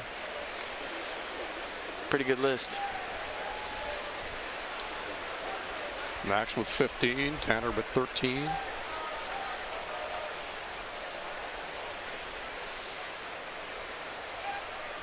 And the 1-0 Angel Pagan in there for strike.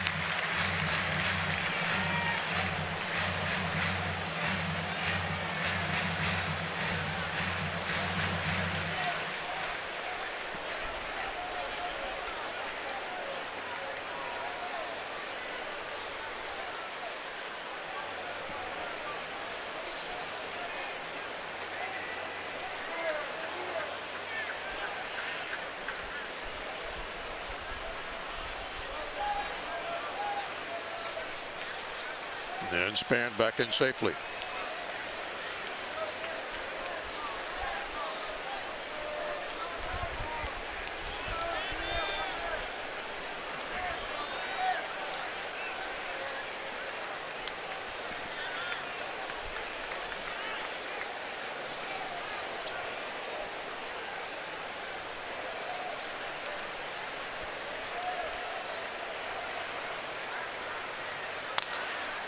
Bouncing ball got past Murphy at first. Span around second. He'll wind up at third. Pagan heading down to second in safely.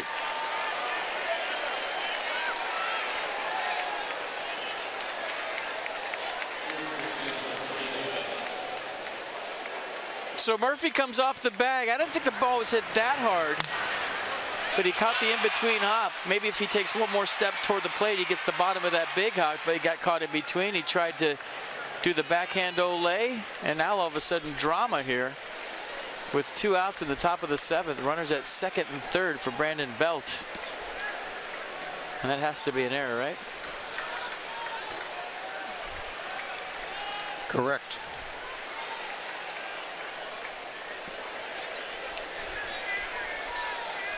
And Belt with 55 RBIs this year for the Giants.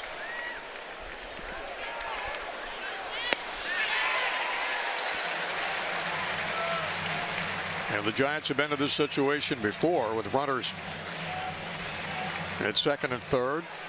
I mean, you got right-hander on deck and Buster Posey. You have a base right here. And I just think you throw your best pitches, everything you got at Brandon Belt. He has some protection on deck with Posey, so it's not an automatic pitch around. And Roe Arquette struck him out twice in 3 plate appearances. Counts 1-1 with 2 down. We're in the top of the 7th. Nothing ball game.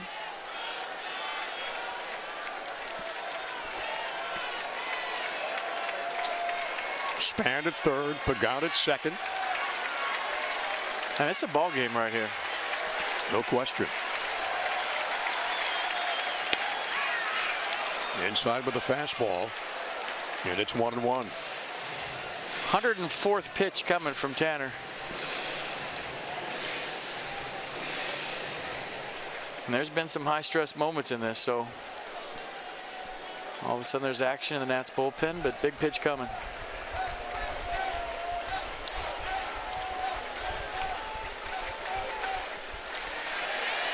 Swung and foul back.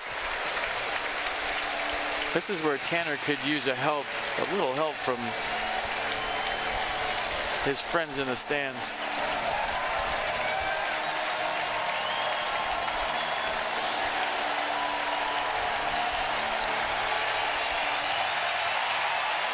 Yeah, they're on their feet at Nationals Park now. That's what I'm talking about. Yeah.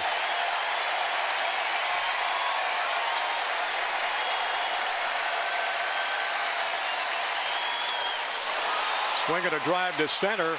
Revere going back and back and back and over the catch. Makes it over the shoulder. And look at Tanner's reaction. What a play by Ben Revere. Are you kidding me? He got turned around. The fence was approaching, and he went Willie Mays, if you will, over the shoulder to rob Brandon Belt. You see the frustration.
For the Nats. I mean, a cool moment, Ben Revere coming off the field, but just like we promised you earlier in the game, it's Miller time, brought to you by Miller Lite. So ball game on the line, second and third, 2 outs.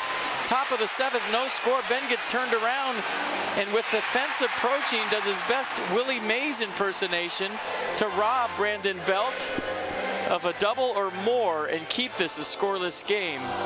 Considering the situation, the opponent, how both pitchers have pitched here today, has to be the play of the year on defense for the Nats. And Tanner Roark, fired up as everybody here at Nats, took Ben Revere off with a standing ovation.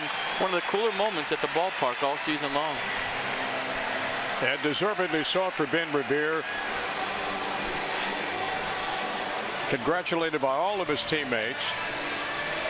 And that saved the Giants. It saved the Nationals a big run. And that may be all any one of these teams needs to win this game, just the one. It could be a momentum changer. We'll see. We'll see. Wilson Ramos and Danny Espinosa, Chris Heisey. They will face Madison Bumgarner in the Nats half of the 7th.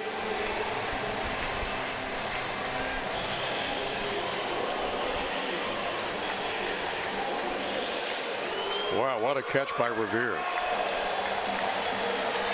FP, he only had about 1 or 2 steps before he banged into the wall. Well, he got turned around and the ball had some carry to it, and then he had to, like Anthony Rendon going down for the foul ball, find the ball over his shoulder. When you have fence approaching and you're looking over your shoulder full speed, your head is shaking, so the ball's moving because your head's bobbling a little bit while you're going for it. And then peripherally, you see the fence coming, you feel the dirt under your cleats, so there's a lot going on there. Plus, you know as an outfielder, if I don't make this catch, we lose today. It's that simple. So all that going through Ben Revere's mind. In the situation, all things considered, unbelievable catch. And for the 9th time this year, Tanner Roark has given Dusty 7 innings. Wilson Ramos leads it off against Bumgarner. Slider at 87 in for a strike. The 7th time that Tanner's gone 7 or more scoreless. Most in the majors. In the majors.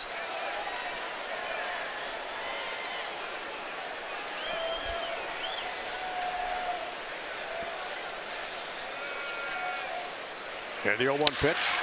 Ramos with a long drive to right. Drifting back is Blanco, and it is gone! Home run for Wilson Ramos. Number 18. And the Nationals lead it 1-0. What a ball game. What a ball game.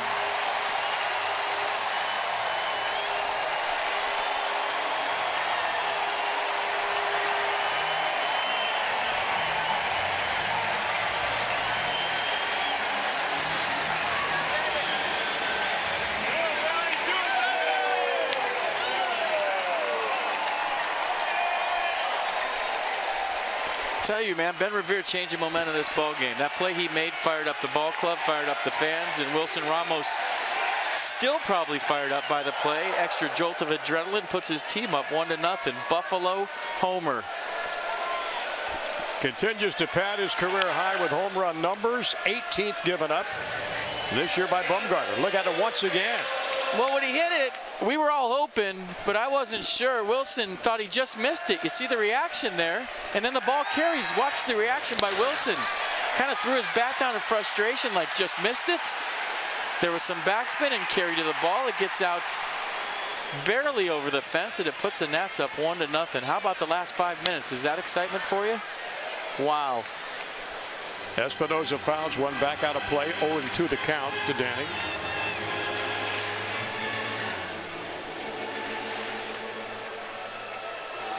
Wilson Ramos' last 4 games now is 10 for 20. A double, 3 home runs, 8 RBIs, and 6 runs scored.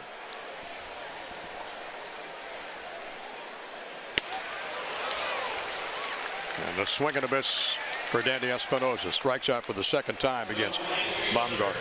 Well, the frustration's the most interesting part of this homer for me, because Wilson's not afraid to stand there and watch. We've shown you all year. So he goes backdoor cutter. You see the rotation. Wilson stays on it as it comes back.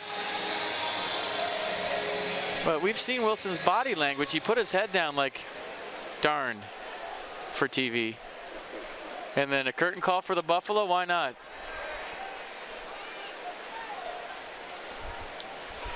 Not to mention what a terrific year that Wilson's had, both behind the plate and in the box. Just a great year for him.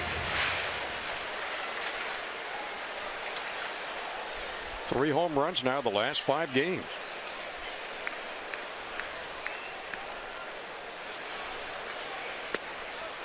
You know, Isaac check swing. He could change the S in his last name, Wilson, to a $sign on the back of his jersey for the rest of the year, because he can get paid next year by somebody. Yeah.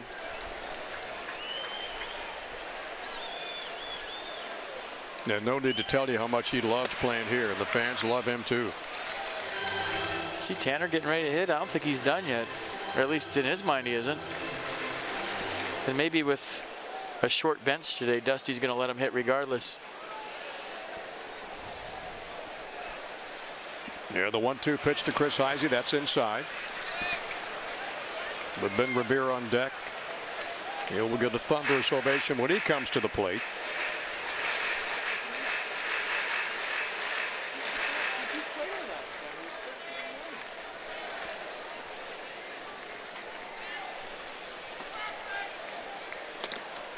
Count even up at 2 balls and 2 strikes with 1 down here in the Nats 7th. Ramos home runs put Washington up 1-0.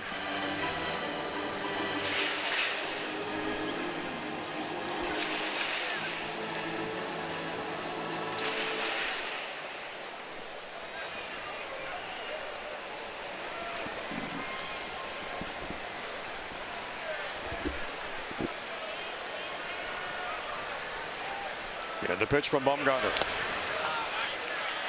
Breaking ball just missed. Count is full at 3-2. Bumgarner not quite happy with that call, or lack of the call.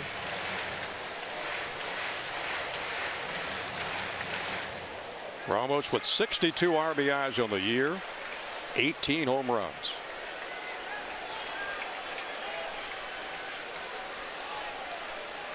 The count is full to Chris Heisey. Popped out of play, foul.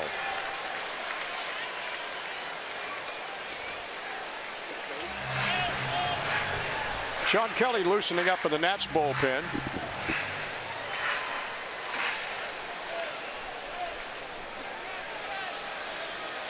And Tanner Roark through 7. No runs and 5 hits allowed. What if they just called that ball 4 and Bumgarner just threw the ball in the first base dugout?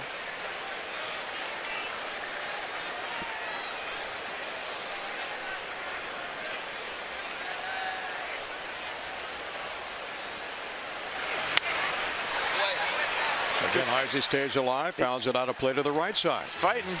He sure is.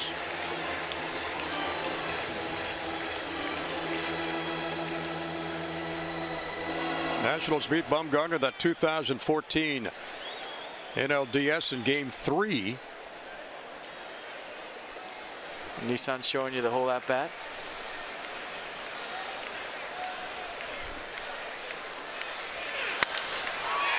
Heisey with a high fly ball to right field, and Blanco drifting over toward the line. He's got it. And there's 2 down.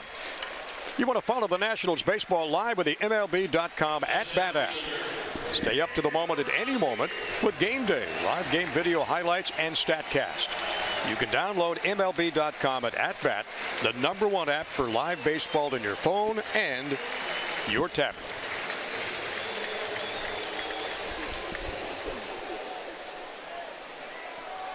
So Rivera steps in against Bumgarner, and Clint Robinson out to pinch hit. And quickly Bumgarner heading the count to Rivera.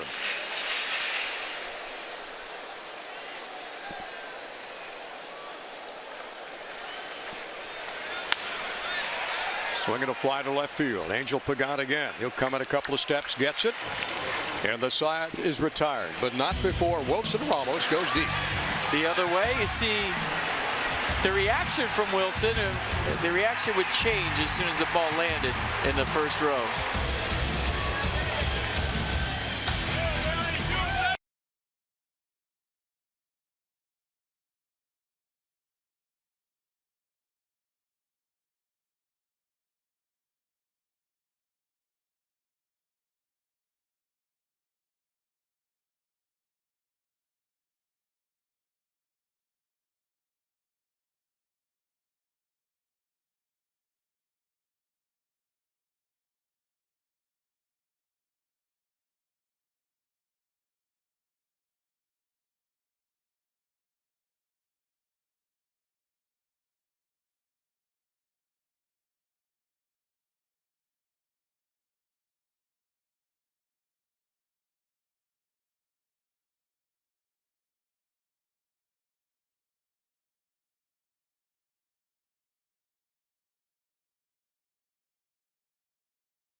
Cast is presented by authority of the Washington Nationals and may not be reproduced or retransmitted in any form. And the accounts and descriptions of this game may not be disseminated without the express written consent of the Washington Nationals. So 1-0 Nationals on the Wilson Ramos home run, his 18th of the year. Sean Kelly on for the Nats, and here's who he'll face with the Honda do-ups. Buster Posey in the 7th inning or later this year, 255, 5 taters. Brandon Crawford, 260 with some RBI, and Eduardo Nunez with 20 RBI as well. So big inning right here for Sean Kelly in the 1-0 game. You see the Arsenal fastball low to mid-90s. The breaking ball is the slider, and he's been really leaning on that slider a lot lately. 46th appearance. Strike to walk out, amazing. And opponents hitting 230 off the Nats right-hander. Yeah, 61 strikeouts, only 8 walks for Sean Kelly. 105 pitches, 60 strikes. The number this afternoon for Tanner Roark. He goes 7 strong. Shutout innings. Gives the Giants only 5 base hits. Strikes out 5 and walked 3. And leaves the game with a 1-0 lead thanks to Ramos' home run.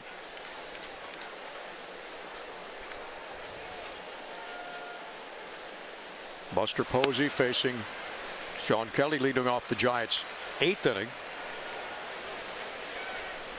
Brandon Crawford, Eduardo Nunez will be next.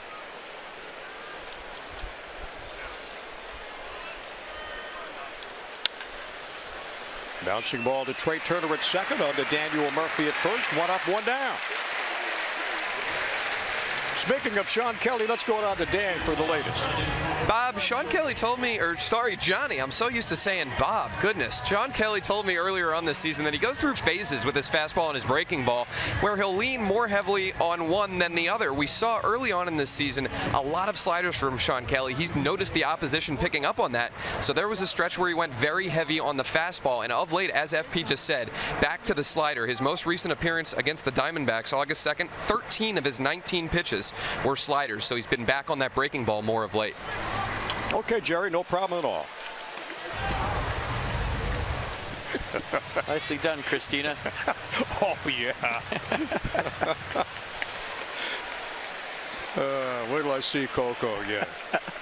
I love that blue coat he had on the other day. Did you notice that thing he had on there? That thing was lighting up.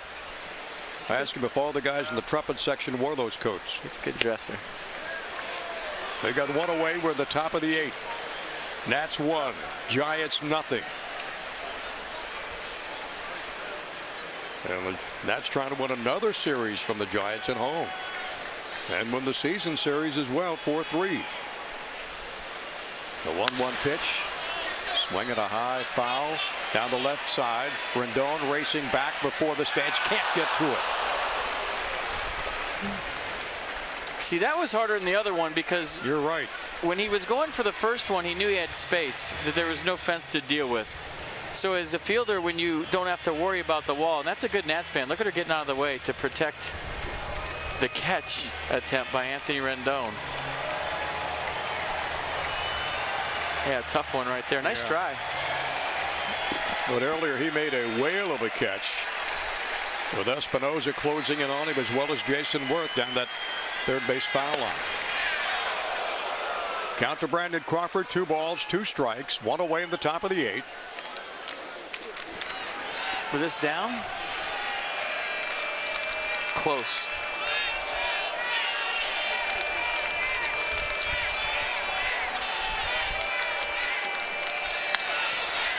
Bouncing ball to Trey Turner at second.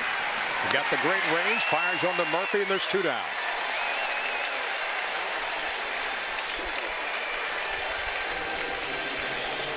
Nats Plus members and season plan holders, the Nationals postseason renewal process has begun. The deadline to purchase your postseason strips is August 31st.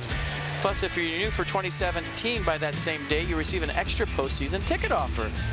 Log into your Nationals Access account, contact your account representative, or email ticketinfo@nationals.com today. That'll bring up Eduardo Nunez. He is 1 for 3 career with a strikeout against Sean Kelly. He'll step in with nobody on and 2 out.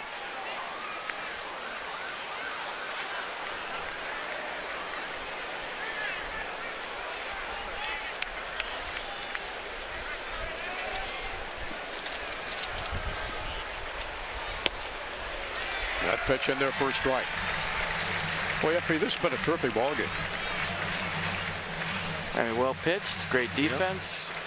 Not a lot of offense, but the guys on the mound have had something to say about that.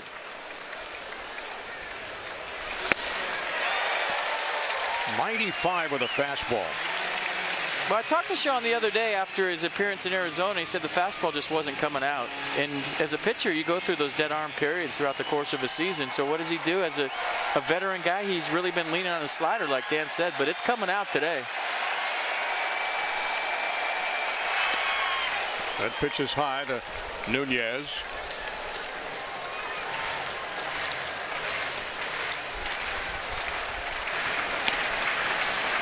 In that bullpen, the left-hander Sammy Solis, the right-hander newly acquired Mark Melancon.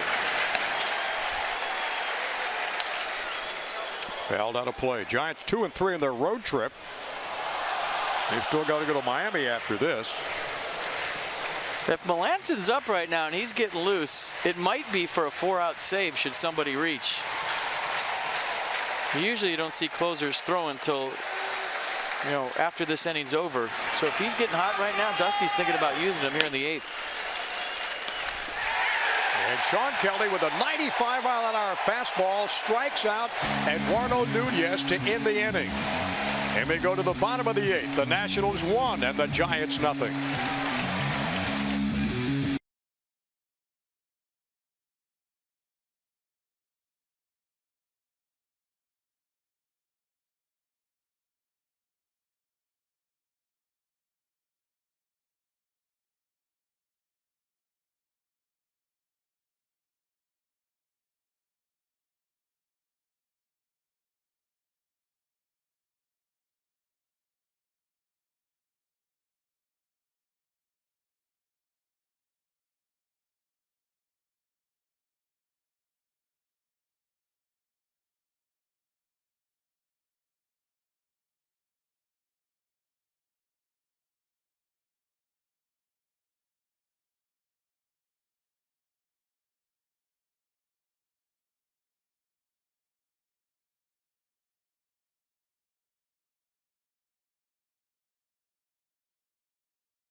So as we currently stand, the play that turned this game around, you felt the momentum shift after Ben Revere went Willie Mays in center field and robbed the Giants of 2, maybe more runs. Who knows with Brandon Belt standing on second how that whole thing ends up. And then Wilson Ramos leading off the bottom half with a home run. Maybe that was a fist pump that he thought he got him. I thought it was frustration. We'll ask Wilson after the game if he knew that was gone or not. But either way, the Ben Revere plays turned this whole thing around. I mean, you see the emotion in the ballpark and the players feeding off it. Sean Kelly, a perfect example right there in the top of the 8th. So Wilmer Difo be the pinch hitter. He's 1 for 3 as a pinch hitter this year. In his 16th plate appearance, 6 for 15. And from the right side of the plate, he's 2 for 4.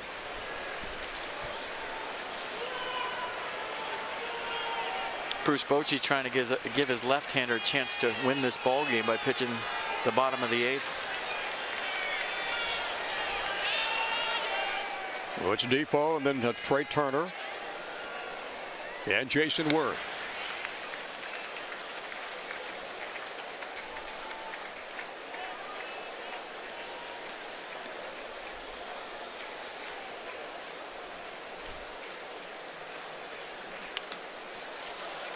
That's popped out behind home plate foul.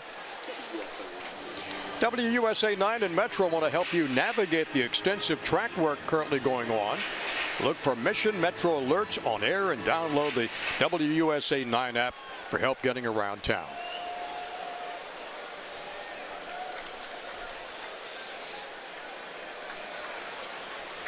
One pitch to Wilmer Difo. That's popped out of play foul as well. Giants 0-5-0. Nats 1-2-1. Rendon the double in the 4th. The first hit and Ramos home run in the 7th. The difference in this ball game.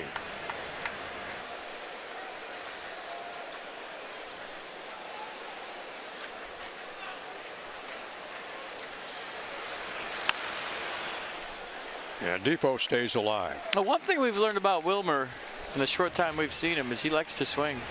Very aggressive hitter. Got his first major league hit with a double in Arizona back the 1st of August. And began this year the number 6 prospect in the Nats organization.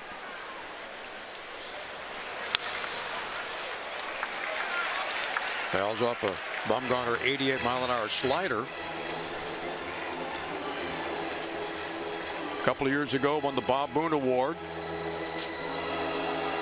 and the South Atlantic League MVP in a terrific season in 2014. He hit .315 that year.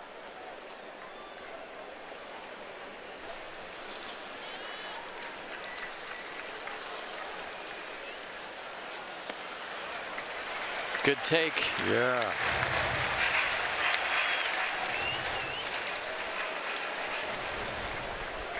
Two balls and 2 strikes to Wilmer Difo.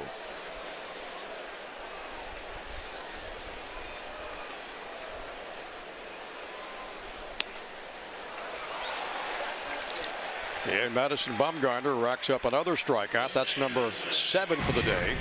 Coming up tomorrow, let's make it Tuesday. Tomorrow's an off day for the ball club. The Nats continue this homestand with the first of 2 against the Indians, making their first trip to Nats Park. It'll be Max in the mound with 23 starts. He's 12-6 with a 2.87 and a 1.71 ERA last 6 starts since the 1st of July. And Max Scherzer leads all of Major League Baseball, 198 strikeouts. It all begins at 6:30 with Nats Extra on Tuesday night and then Wednesday afternoon.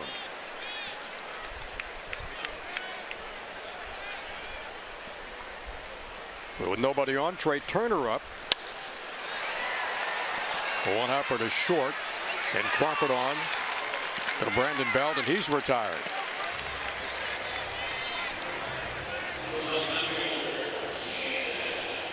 And that'll bring up Jason Worth. Worth a walk. Popped up to third. There's Jonathan Papelbon, well, enjoying a sunny day. Used to getting loose right now, and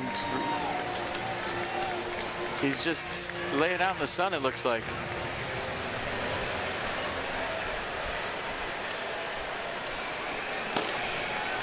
Interesting shot right there. It is. So Worth facing Bumgarner with 2 down in the 8th. That ball is fouled down the right side. Jason's walk in the first inning did extend his on-base streak safely to 38 consecutive.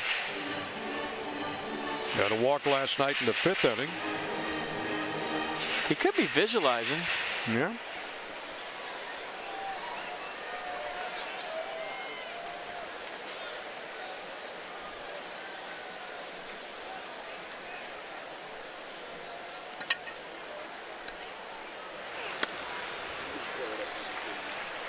Toyota Case for Kids. The Washington area Toyota dealers want to help children and their families by making a $37 donation to the Children's Inn at NIH for every strikeout by a Nats pitcher this season.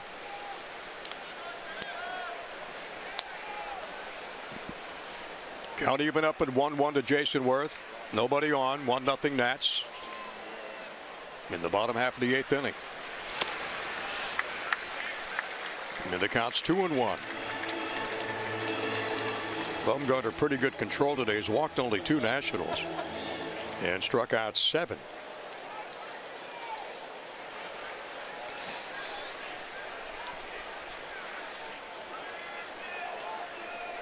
Daniel Murphy on deck in case Jason gets on.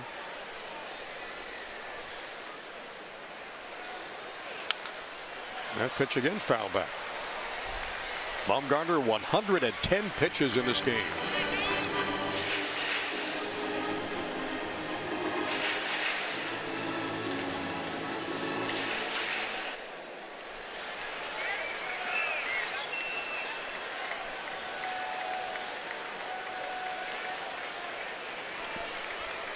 This makes 19 games this year. He's tossed at least 100. That's foul. You heard the grunt right there from Bumgarner as he gets to 111 pitches.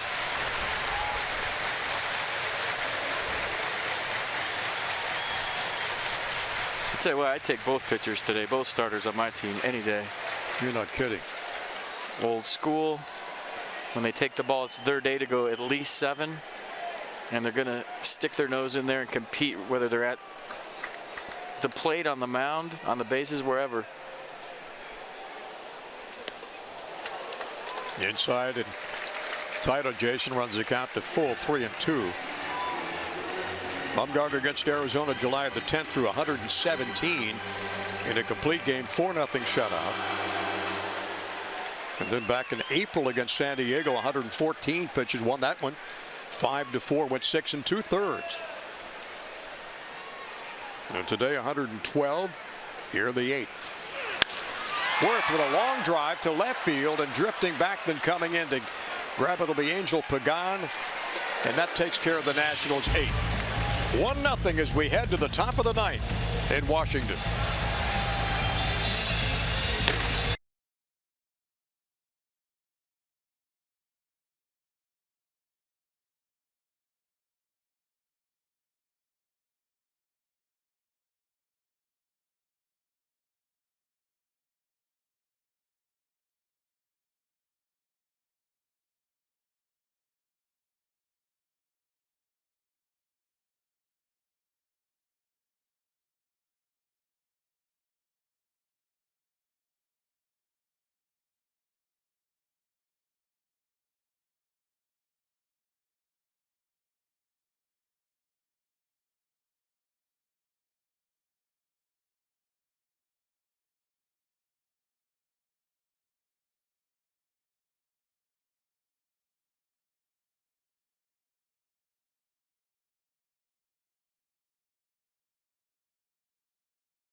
Nationals Baseball in Masset is brought to you by University of Maryland University College, by Mercedes-Benz, the best or nothing, and by Dominion. You can depend on us for more than just energy.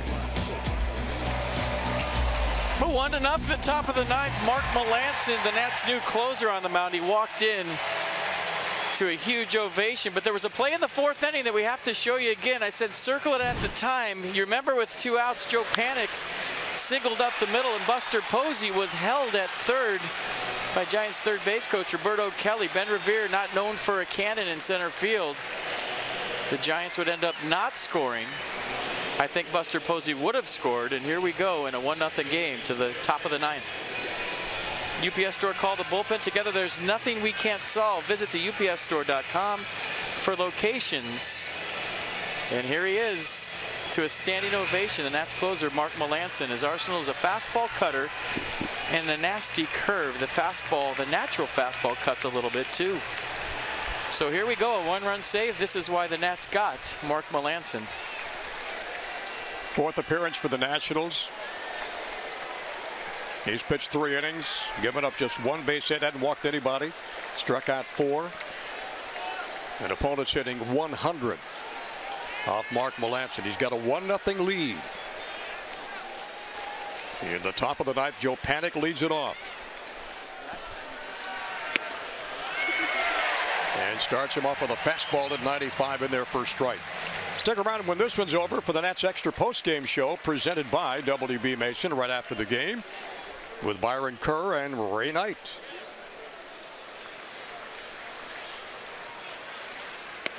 And the 0-1 pitch to Panik, in there for strike 2.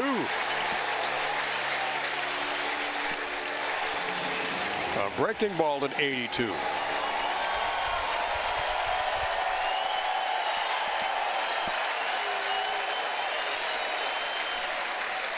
A lot of things you can do right here. You go cutter in, or you can bounce a curveball, and he has to respect it.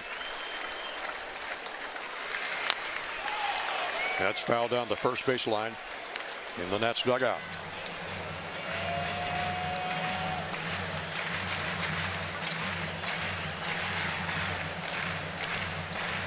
Melancon trying to nail down the win for Tanner Roark, which would be his 12th. And his 6th at home. With a 1-0 lead. In the 0-2. Bouncing ball to Murphy. Over quickly Melancon. And there's one down in the 9th. Well, see, that's a cutter in. It's so hard to get your barrel to that ball when you're a left-hander. It's subtle, it's late, and it got in on Joe Panik. So a big first out here in the top of the 9th. I mean, watch the subtle movement at the end. Just at the end.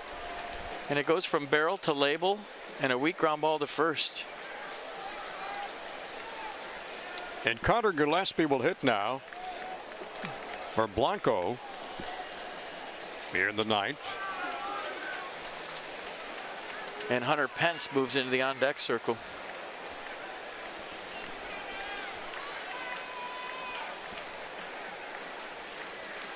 The pitch to Gillespie is outside.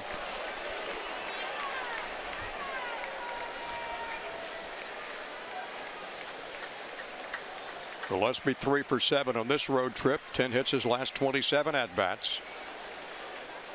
8 extra base hits, 11 RBIs as a starter. And now the pinch hit roll. Swing and a miss. Boy, Melancon just comes out of the bullpen throwing strikes. Watch this go underneath the bat of Gillespie in the late break on the cutter.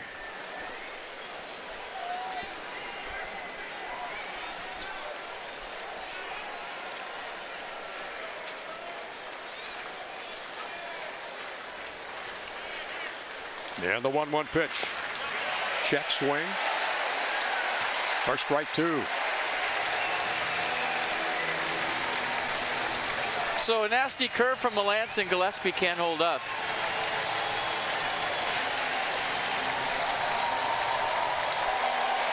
And there's 2 ways he could go. He got strike 1 with the cutter, strike 2 with the curveball, and the fans are definitely into it here at Nats Park.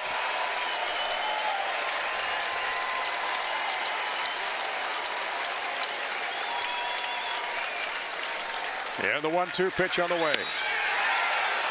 Inside and tight for ball 2. 30 saves on the year for Mark Melancon. 1.41 earned run average.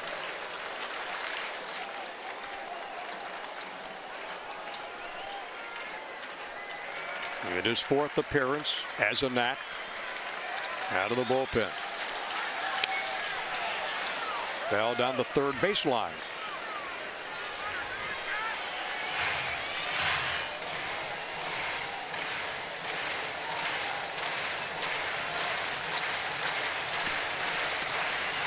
So the count is 2 balls, 2 strikes to Connor Gillespie. 1 out, the top of the 9th. 1-0 lead for the Nationals.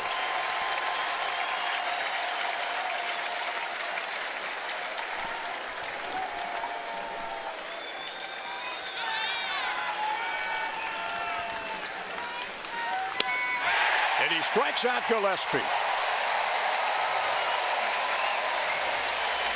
That pitch has so much movement on. If you're seeing that on TV with that much movement, imagine if you're standing in the box. This Exmo should give you a great shot and a great look at it. That's the cutter.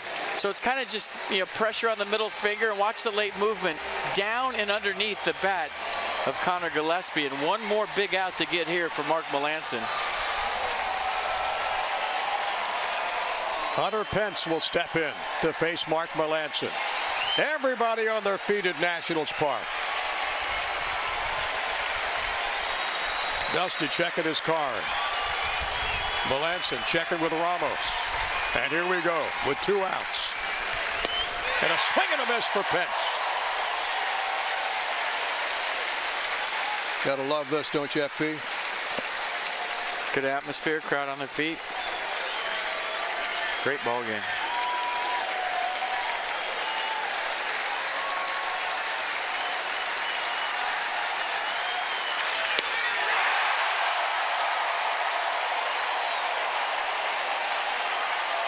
And the count is 0-2.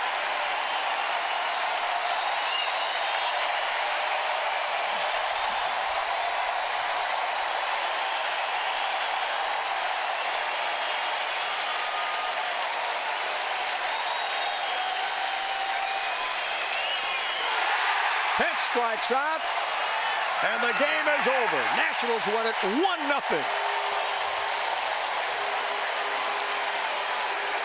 I think the biggest win of the year. When you're talking about season series, you win a series against a first base ball club, you're grinding at bat after at bat. Wilson Ramos shoots you to right field to give you a 1-0 lead. Tanner Roark, who any player would take in a Game 7 scenario, clutching up today. I mean, that was playoff baseball. Ben Revere with the play that turned the whole game around. It doesn't get much better than that if you're a Nats fan. Roark gets the win. He's now 12-6, and he's 6-4 at home. Melancon with a save. We'll be back in a minute. Great job, Will.